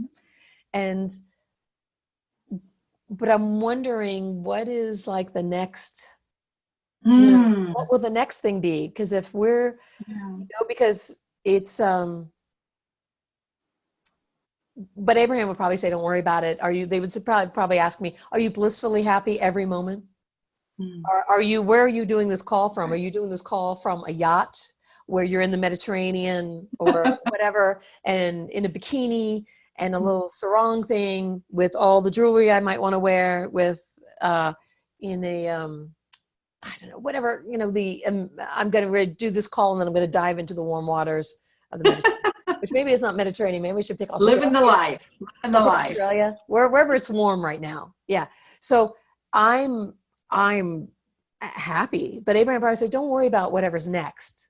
Get yourself with this content to be as blissfully happy, have as much physical things as you want, as many cars as you want, as many homes as you want, as many meals as you want, as many outfits as you want, as many charitable causes as you want. But remember, we don't have to worry about, everybody sort of takes care of themselves. We give out of a sense of abundance rather than there's anything to fix. So if we look at people in a situation and we think there might be something interesting or a project we could do, we could divert our money like the Bill Gates and stuff like that in the world to divert some of our financial to that kind of thing. So I guess I answered my own question. Let me get really good. Let at me this. not worry about it. I'm so happy. You know, I'm like, I'm pretty good. I'm really good. What's next? And they're like, simmer down. Simmer down. A little bit more of a freshman than a senior. But it is exciting. Well, we go from senior to freshman to senior to freshman, but at a higher level. I mean, I don't think we're not going down. We're kind of going like, you know, like this. Yeah. Like that. So. Yes. Yeah. Kind of like, and we don't regress, which is awesome. I really enjoy that. So we do make, even though they talk about alignment isn't like a college degree, you get it and you have it forever, that they do talk about when we attain a certain level, there is a holding of that vibrational, which is awesome. In fact, I just heard on wonderful, because that means that through that experience that I just shared, that's my new normal, like you're talking about. That's my new normal. And now I'm getting accustomed to that new level that I'm working in. I'm finding there's a whole lot more people around me who are like, you know, a hot seater, you know, or doing this with more ease. So I'm there. I'm ready. You are there. You are ready. Who's that? Tiffany Haddish says, they're ready. They're ready. I like her. They ready.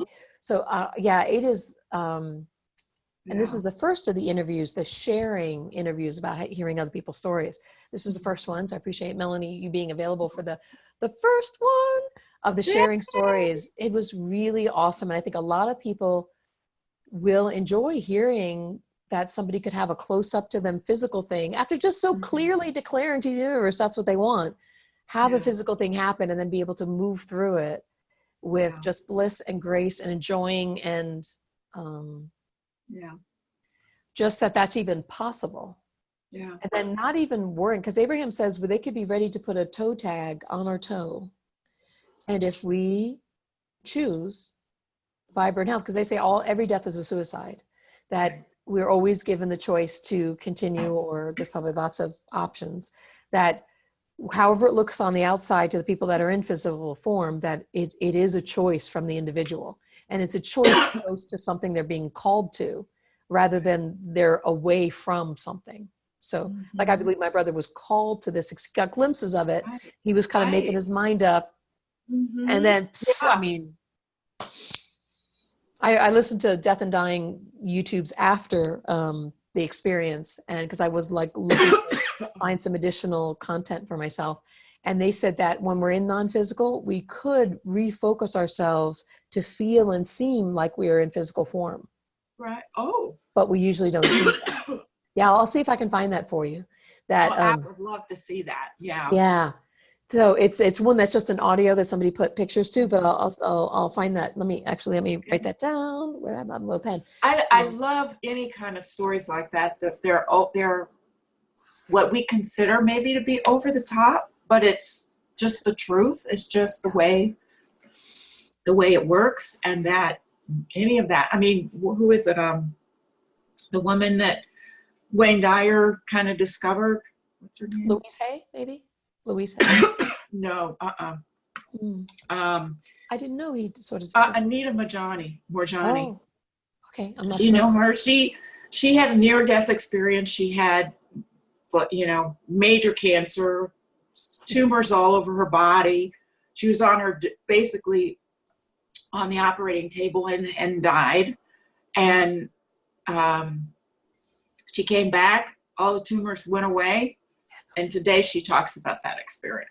Oh, that's awesome. Yeah, that's awesome. Could you text me that as a reminder? And then I'll also put, or if you have a favorite YouTube, then we can put it in the description. Gotcha. And I liked, because what I liked about the video about death and dying, I've listened to a few over the years because I had experienced being there for my father when he transitioned, when he croaked years ago.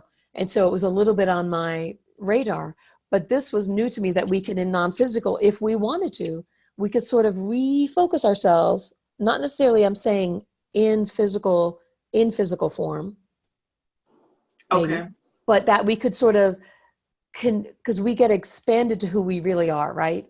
But we could reconfigure ourselves. It sounded like a narrower focus, refocus ourselves back into what our personality was in physical form. We could kind of reduce our expansion in non-physical so that we could pretend, have that, I can have my Sheila experience rather than my inner being in Sheila experience. Gotcha. I can just pretend to have my Sheila experience. But she says we usually don't do that. We don't do that. Once the genie is out of the bottle, once we are non-physical, we want to go. We want to be that expanded self, that full self. We don't, it's just like, it's maybe like a hermit crab would crawl out of a smaller shell and find a bigger shell or something. It's almost like it was great to have the shell when we were that size, but now that we're this, we want the shell, like this. I was like, whoa, that's interesting. Yeah, I was like, somehow, and then she said, what I thought, because then my mind starts going to, how good is this non-physical? Like I already had ideas, it was pretty good, and seeing whatever the thing going back and forth between my brother, my experience of what I thought, what I was telling myself about what I thought he was experiencing, all of that. Yeah. And then hearing this, like we think this physical perspective and container is pretty awesome. That's why people sort of are like, I want to hold on to it a little bit. And, but really, I think I've heard them say the number, we've lived 600 and some experiences. Bashar talks about, we've been the murderer and the murdered and the king and the pauper and the this and the that, they talk about, we've had a lot of variety in our experience, hundreds and hundreds and hundreds of individual expressions. Now, Bashar talks about it all happening at the same time. So they're all simultaneous incarnations because there is no such thing as time. We're sort of having it all in this now moment, which is just a different perspective. But then even my mind, I'm interested in that, but then I'm like, let me pull back. I want that red Tesla. I'm like, let me get that red Tesla. Exactly. Let me get that. So I pull back a little bit. I take something because it feels good. It's interesting. And then I'm like, and we're back and we're focused on this. But I thought I started wondering about non-physical when they talk about how we could condense ourselves. We just don't because it's so intriguing. And they say in the same video audio, now don't get any ideas about hurrying up non-physical. Like don't commit suicide, don't croak yourself just to get into non-physical. You came from non-physical to have this experience, this vacation, you wanted to trust that you wanted to be doing this in this timing with these setups around you, with these parameters. You wanted to do this. So do your best to be doing this while you're doing this, and then you'll croak whenever you croak. Right. When you're ready. Yeah. When you're truly ready, ready to let go. Right. Because I love that story about that woman you shared. What was her name again? Anita Moorjani. Anita Moorjani. Yeah. She's Indian. Moorjani, Indian. I was going to say Italian. I don't know. Moorjani. Yeah. Yeah, Moorjani. Oh, Moorjani. Moorjani. Ooh, interesting. So yeah, that sounds like I mean, what a great story. So a teacher, of Yes. course, probably all from like that same Yeah. Abraham family, cloud energy family, because someone that says, I'll take it all the way to being on the operating table where they're calling the time, and I'm going to come back from that. And then I'll be such a dramatic example that Right. then I'll be this example for others. I mean, that is awesome. Yeah, and she what even coming back, you'll hear her story, but even coming back, it took her a little time to adjust to her normal, to adjust to being being comfortable telling people about it and feeling right about it, because at first she didn't want anybody necessarily to know about it. So well, yeah, because she's a normal person living her normal physical life, probably pretty normal. Maybe interested. I'll be interested to hear your story. Maybe into spirituality, maybe not.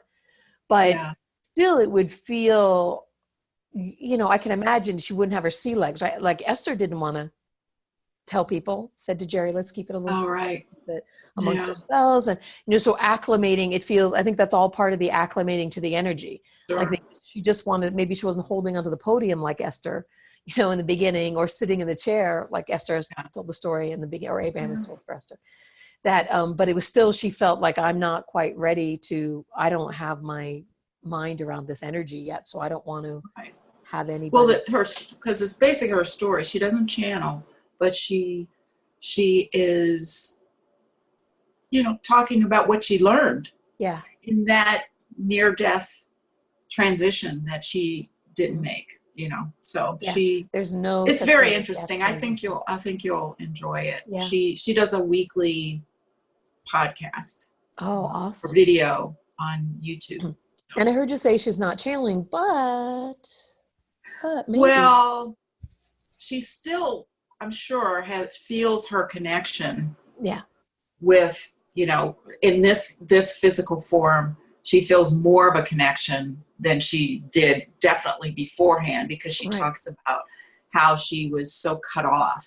Sure. Well, she got herself pinched off. You don't get all that stuff, but that was probably part of her plan, right? Yeah. Let's see how pinched off I can get. I'll come into this environment with these beliefs in this part of the world, and I'll probably get real pinched off, and maybe I'll croak. But maybe I can maybe I have a little, and I can bring it back from the edge. Who knows? Maybe she's done that 500 times, and on her 501st time, who knows? I don't know what her. Yeah, and she met the perfect person. Her husband is, Of course, because once she's off and running with, was that before she had the experience or after? No, this was before. Before, so she got to lay the groundwork. She had this nest or this draw to come back to. Yes. Yeah, something that she would feel pulled to come back to. Yeah, so that is so awesome. Bashar talks about how we're all, he has a very loose definition of channeling. He says we're all channeling all the time. Gotcha. Because we're not in these. Something. They're not in this physical. The energy is coming through this physical body. Right. We focused here. We go to sleep. We focused in on physical. We wake up. That just means we focus back into physical. Gotcha. So he says we're channeling all the time. And I think what we're seeing more now is people that are inspired language is it's just coming through people that are speaking rather than having to go into a trance or mediumship kind of state. I think that's what we're seeing more now. So, but it sounds like she's coming from a really connected space. That is so awesome. What a wonderful nugget. I didn't know that was going to come up. And the last thing I wanted to say is about that experience was that after the experience, and I told you about the books about death, the loved one, and people that they were close to, that now I have a different feeling. There was some feeling like for a long time afterwards, after treatment, I didn't feel like, I didn't worry. I mean, I was like, my doctor told me it was going to be a cure, and it was a cure. Yeah. I had no questioning about it. And then there were people who said, oh, my brother, he's gotten it 3 times, and I started taking that. And well, maybe it was the premonition, I was kind of had that belief in there that, you know, maybe it could come back, you know, or whatever. But after the last couple of months, or the last month, of some of the stories that I'm hearing and I feel differently about, it's kind of like, I don't think it will, but if it does, it's going to be taken care of. But I'm also saying, you know what? I think I've moved to a new level. Yeah. I don't really have to have that experience again. Yeah. And, you know, I don't really focus on it anymore. I agree. I don't think Wayne Dyer went back to his physicians at a certain point.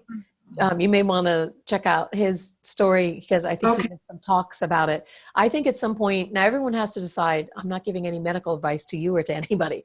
Everyone has to decide what to do with themselves and their body and where their belief systems are. Because if I believed in a medical practitioner being able to be the path of least resistance for me to get the outcome I wanted, I'm totally all about there.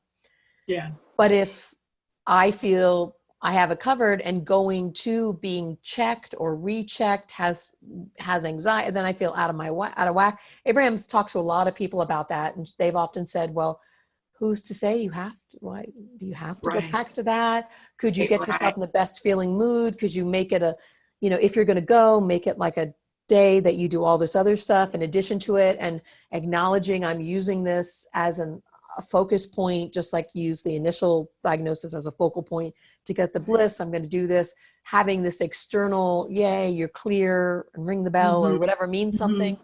More often than not, it sounds like they pretty much are, again, everyone has to make their own choice and listen and see what they hear from whatever their guides and teachers are. But what I have attracted, the information I've attracted, is a lot of them saying, if it feels complete, if you feel okay, then why would you reactivate something that has a potential of having an outcome you don't want? Even if the outcome you don't want is to feel out of sorts for an afternoon until you get the relief of the, whatever it is, because it's almost like our tolerance gets to where we want to just be feeling good and feeling good and feeling good. And why wait for an external source when you have a knowing within yourself? So. Right. Yes, I'm at a place of actually making some decisions about that, because I started with a new doctor, and it seems like with him, with the hematologist, this is about the blood work, hematologist, great. Him, whoa. Yeah. I'm like, no, that's not. Yeah. That's not what. Yeah, you're not easy for you to tell me that. No, I don't think so. No, I would trust the hematologist and how it feels, right? Because that feels good when you hear them saying, "Good, it's good." But it's interesting. The results are different for different people. Ooh, well, I have a story to tell you. Then this is going to seem off topic and so minor that it's not going to seem relevant to this. But that's kind of the way that Abraham folks do things, right? She'll tell a story that's not the same. So I remember hearing a story about Jerry going to the dentist when he was a young circus performer, young man and performed in the circus. And they had someone who was a dentist that all the circus performers, I remember the story, went to have their teeth examined or something. Somehow Jerry ended up going to several dentists. So he went to one dentist that was like, oh, crikey, you got more cavities than you have teeth or something. It was like a big number. And then like, really? And he couldn't quite believe that was the state of his mouth. And this is before the Abraham material. So this is just Jerry living his life as a young man. And then he went to another dentist, and that dentist said you have 3 cavities, and a different dentist said you have 7, and another one said you have none. And so it was like all. So I remember hearing that story. So I went to the dentist. I was inspired to go to the dentist recently. I'm interested in getting implants to change from what's currently in my mouth to getting implants. And for just a couple of spots. And I have one implant, which I always want to joke about, but saying I have an implant, but as if, because usually people talk about breast implants, but I never found a way to make a funny joke about having one implant. And so you see, it's not funny, but I have one. And it was the best experience of my dental life, dental experiences, because everything had already been removed, the blood and everything. There was no nerve endings there because there's no tooth there. So when they put in the little device, and there's no nerve endings there. It just goes, Right. and since there's no nerve ending, your body can't register it as pain. Right. And so if there's no nerve ending to receive the pain, then there is no pain. So there was no pain at all. And then they make a little doodad that's like a little fake tooth on the end of it, and body heals, and it's like amazing. So I had one, and now I'm like, okay, well, in a couple other spaces, I would like to have that done. So I got inspired recently to go to a dentist. And then I wanted to go to a dentist that was very affordable. I was like, how can I get free? So I even found out about contests to enter this dentist who has a podcast called Drilled. And he will take submissions if someone in your life, if someone needs implants, and if they will get someone to nominate you. Oh, wow. However you've been living your life, someone to nominate you that you get implants, right? So, and twice a year or something they give out. And he lives in Washington State, but there's at least one contest I found, you can get them free, right? So I thought, awesome, I was very proud of myself. Then there's these lower cost or sliding scale implants. So I was researching that. So I found a place that I thought had sliding scale, but it's just I hadn't followed the procedure yet to get there. I just showed up and started getting treatment from them and let them give me their plan and their finances. Like, this is what they, as the dental school, and what they will do. Awesome. Wonderful people, wonderful experiences. Then she had some recommendation. So it's not quite like one of your stories when someone's irritated or cranky. It was like, I just was like, I don't know that I feel so excited about pursuing her first plan of treatment. Gotcha. She's delightful as she tells me, but I don't know that I feel delightful hearing it I don't feel delightful. I want to feel delightful about whatever the next plan of treatment is. So I thought, I know I'll get a second opinion. So I'm so proud of myself. Like, I'll get a second opinion because I thought about the Jerry story. So in addition to doing the implants, the people at the dental school had said there was some other work that needed to be done. And I was like, all right, because that's apparently where I am vibrationally on that. Is I probably had a little fear, a little anxiety coming into this situation, doing my best to be proud of myself for finding this resource. But if I didn't get a zero cavity, then I can't even say I'm in true alignment, right? So, or if they suddenly say, we're going to gift you, or you can be part of a special program. I was like, I'm pretty good, but I'm not as aligned as I would like to be. So when I was like, I don't quite resonate with her suggestion, I'm going to get a second opinion. I just clicked on my, GPS dentist in the area, right? Find the dentist in my hometown. That's like the name of their, I live in Lakeland, and it was literally dentist of Lakeland, right? Dentist of Lakeland. And when I saw it, it seemed so friendly to me. Not quite the bells and whistles of asking it is given, but a little, like a little of Lakeland. And I said, well, they sound fabulous. I'll go see them. And sure enough, the place is beautiful. They have like one of these little scent things that they put a little scent in the air. It's decorated for Valentine's Day. I lived in an ashram for 3 years, and the doctor's name, he goes by his first name, Ganesh, which is one of the Hindu gods of removing obstacles, the elephant. So as I'm there, I'm like, well, I'm attracting. Now, this is a second opinion. You know what? I don't get charged a penny for the second opinion. They examine me. I'm to this point where I'm attracting abundance and financial. My hairdresser who does all the blonde highlights and stuff, she and I almost forgot to do the payment. The highlight. So that happened. I somehow remembered, and I was like, wow, if I hadn't remembered it, I would have left and she would have left and we would have both been happy, but there wouldn't have been a financial exchange, and I would never have remembered it because I wouldn't have looked back to say, well, how much money have I spent on my hair over the past year? I wouldn't have put it together. We both vibrationally forgot about it. Somehow it was just, of course I get my hair done. Of course this happens. So that happened to the dentist. So I'm sitting there going, this is my second opinion, all hopped up on, it's a beautiful place. Everyone is so friendly. His name is Ganesh. He removes obstacles. I like the sound of that. He's passionate about his field.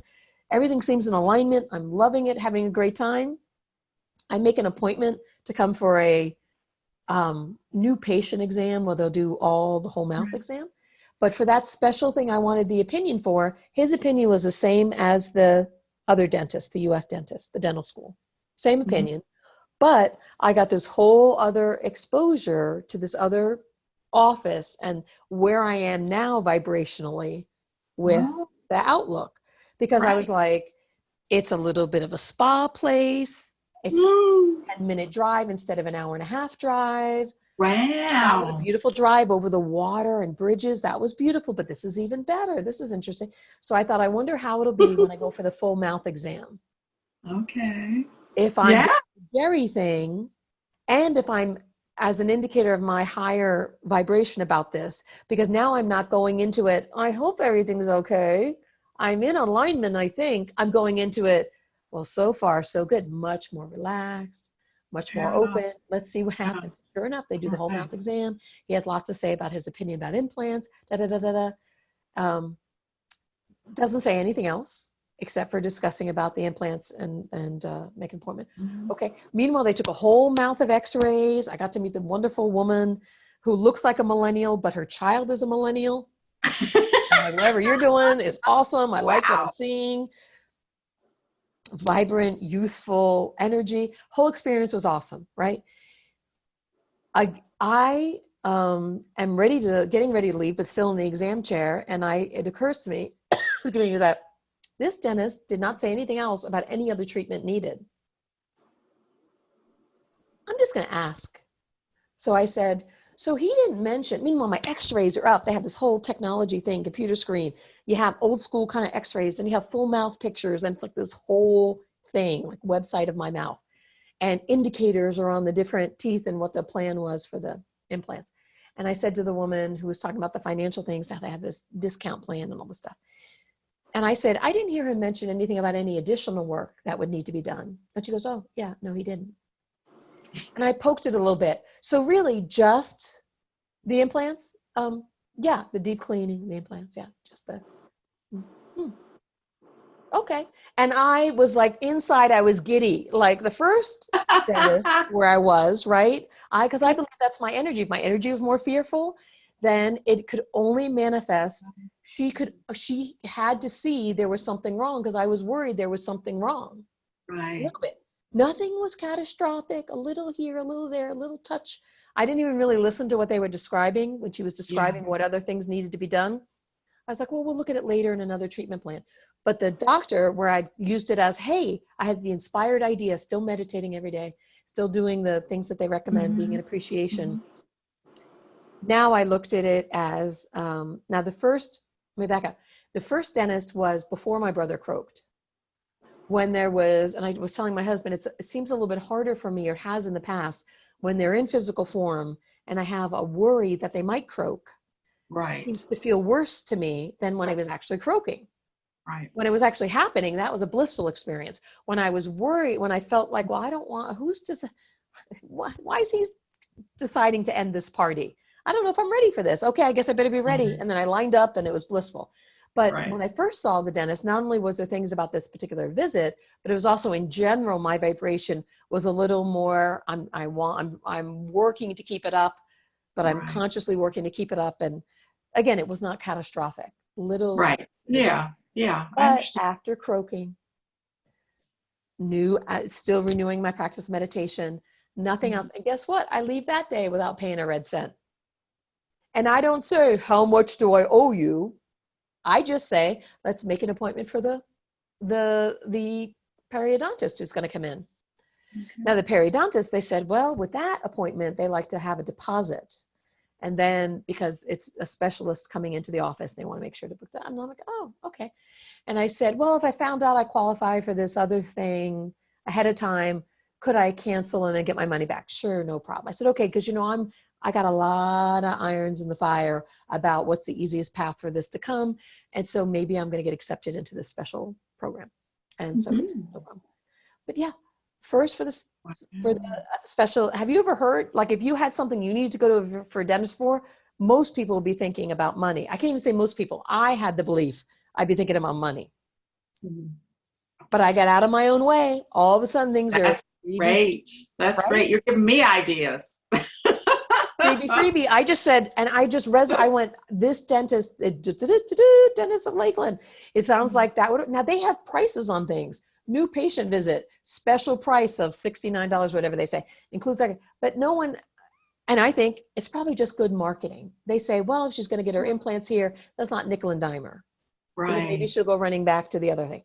However, I have to tell myself, all I know is Yes. operationally, my hairdresser almost didn't charge me. And, highlights are a little bit of a thing. Right, right. Almost didn't charge me. I almost forgot about being charged. Like there's so many times in my life now I find I just get up after eating in a restaurant as if, well, we're done. I'm done. We're done here. What is so it cracks me up. So that dentist thing about making a different choice for a different dentist and then having a different experience. Mm-hmm. Yeah. I'm just sharing that with you because you could find a different medical practitioner and have a completely different. Because I definitely, I mean, you talked about the dental thing. I have an implant appointment, not implant appointment. They extracted a tooth, put in the base for an implant. Oh. And then I'm supposed to go back for, to scan it, make sure it's okay. And then my insurance company actually doesn't pay for an implant. And I've been really disgruntled about that. So I need to get along. But I might have to call them and just say, I need to postpone this until I get myself in anytime to get myself in alignment about that. And then I'm not excited about this whole thing. I'd like to talk to different people. I mean, he was okay. I mean, I trust him and everything, but I'm thinking, drive over to Lakeland. It didn't feel right to me. Drive over to Lakeland. Come see Dr. Ganesh. We'll have lunch. It's an hour away. Do that. An hour away for you. Yeah, I love my dentist. That's different from the surgeon who is putting in the implant. Right. Well, then you. So and I learned something else about implants. So this has turned into like like a dental episode. But I like to think about options because I had in my head, and I thought I was right about it. You has to go in this procedure. This happens first, then that happens, and then this. And then you move to the other area and you do this. But I'm learning at this new office, there's so many more options. And if you are looking to. Really? Yeah. So if you're looking to replace, like I was like, well, where these teeth are, it's a cosmetic, it's a smile issue.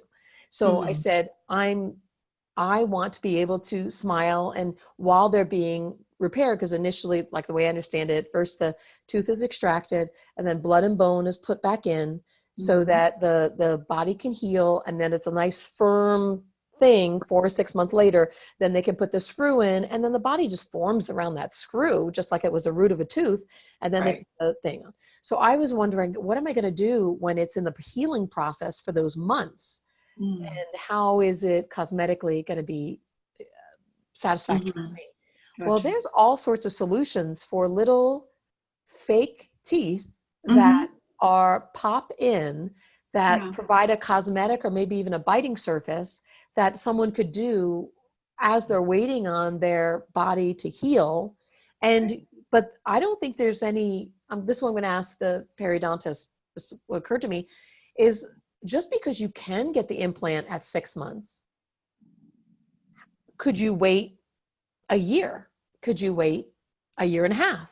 Could you, because if it's a certain price from one person and a feeling about getting the work done, but it's another price and another feeling from another person, maybe I just want to give myself time to get in alignment about it or to have an employer where I have, the way I got the first one done, my insurance paid 50% of the cost. So so there are insurance plans that do pay for 100% or 50% of the cost. And so I might want to say, I want to get myself in alignment around that. So that's my question for the periodontist is once I have my body healing and have the cosmetic placeholder tooth, what's the rush in getting it? Right. Is there a rush? Maybe there is, but maybe there isn't. Yeah. Well, they told me that when I have the CD, which is the what is it? I'm not right. That's not CD. What is it? CT. Once I have the CT scan, which is supposed to happen 10 weeks after, I already have the mouth is healed. They're ready to look at it. They want to see underneath the bone. They said the CT scan is good for a year. Oh, yeah.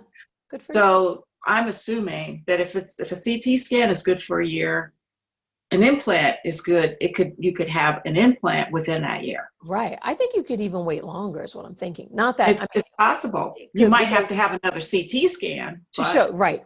But a CT scan, apparently I manifest all sorts of free x-rays. If anybody, apparently I've got all that stuff going on, which is delightful. Look at the heavy blanket, that thing, and it's calm. And you have a little conversation. So, well, it's going to be interesting how this all plays out for me, having had this conversation. Not only teeth, but also the other. Like you pick it, because that's why I was like, well, maybe there's a second opinion kind of person, and then see how that resonates with you. And is it a second opinion? Or maybe I'm thinking I will go back to that well of that hematologist. I would dip back in there and say, hey, hematologist, I'm looking for a second opinion. No offense to this person, because they were the person who were right for me for the beginning. But who would you recommend? And then ride on that energy stream. Well, I have a dentist that I trust. I can definitely ask him about a second. Oh, the dentist for the implant, but for the other medical stuff. My regular dentist. Right, but for the other medical stuff, go to because you said your hematologist says things are great. But I mean, as a reference, I would probably go to my current dentist. You know what I'm saying? Yeah, but we were talking about there's the You're talking about the regular doctor, the medical. The medical stuff, your hematologist was all thumbs up. Good point. I'm just saying, I tried to connect those dots for you because I wasn't sure they were being connected. Yeah, no, they weren't connecting. Because I didn't think of it till just when I said it. So your hematologist is like, you're right as rain, and you feel right as rain. And you're like, she's seeing what I'm feeling. And then the other person is like, bah humbug. And you're like, I don't like the bah humbug because I'm not feeling bah humbug. And I don't know if I want bah. If you could get the hematologist to refer you to another, say, hey, they were great. They got me this far. But it's normal for people in my situation to want to say, your hematologist is so cool. You won't even have to say all those words. Yeah. Can I find someone like you? Yeah. You just say, I want to find someone like you in this other field. That thinks that way and has she's that. Gonna know it. It's attraction. Yeah. That hematologist is going to have an oncologist or whatever ologist. They're going to have another ologist friend that's like them, that they went to medical school with, that they trust, and that they'll refer you to. And for me, whether they're in my plan or I pay out of pocket, I would go. I would be like, I wouldn't worry about that kind of stuff. Easy for me to say because I apparently don't have to pay for things. But manifested not having to pay for things. Right. Forgetting to pay for things. Do you like that? Can you imagine leaving the dentist without? And I just acted like it was normal. Somehow I have this rock star thing. That's great. Thing. I've got like this thing recently. The universe is paying for it. Why should you worry about it? Yeah, I'm just like, well, and look, I just announced it here. I'm telling you about them. I'm having you drive over to come. They're getting lots of business out of this. But it's so funny that I just have this feeling of, I didn't realize it till I got home, and then I was like, oh, I guess it wasn't anything. And then I rationalized it's their marketing. Then I come back, and then there'll be a bill for the new patient, because I saw it's like $69 or $59. There wasn't a bill for that. Yeah. And I was like, okay, this is pretty awesome sauce. And maybe it could be even an easier solution. And maybe I'll win that drilled thing, or something else will show up, or there could be all these different ways, just like you with the cars. Yeah. The person that wanted the car was at your workplace. The car that you wanted was at the workplace. And it didn't matter that one got sold, because then you got one with half the mileage. Right. Yeah. I love it. Which is kind of thing money can't buy, right? That's right. That's true. I like the kind of things money can buy, and then I like the kind of things that money can't buy. Yes. I like both those things. Yes. I'm good with that. Okay. How's that feel? Does that feel complete? Does that feel good? It feels complete. Yeah. Yeah, we did good. I'm proud of us. Yeah. Okay. Awesome. I probably should think. The recording or dancing? Yeah. I probably should think of some kind of closing. Okay, we had a lot of fun. Hope you all had a lot of fun watching it. We'll have all of our contact info in the description to follow up with both of us and some of the things that we spoke about. I made some notes. And so, yeah, it was awesome. Thank you all for being here. Thank you, Melanie, for being here. For sure. Glad to be here. I'm so proud of myself that I attracted being in a group with you and attracted this conversation. Very proud of myself. And while I'm being full of myself, I appreciate all of you all watching it, because we are creating this, even though you're not watching it till whenever you watch it, I believe that we've created this with you in mind. That is exactly has something in it for you, or we wouldn't have felt compelled to share it. You do it and had so much fun doing it. I know. Having so much fun. How about I stop the recording and then Mel, you and I talk a little bit as a little wrap up. How's that sound? Sounds good. Okay. Thanks everybody. I'm going to end the meeting. Oh, I'm going to stop recording. Let me figure out how to do that. How do I stop recording without ending the meeting? Oh, I figured it out. Okay. So I'm going to stop recording, but we'll still have the meeting. Here is me stopping the recording. Tink. And it says, do I want to stop clapping?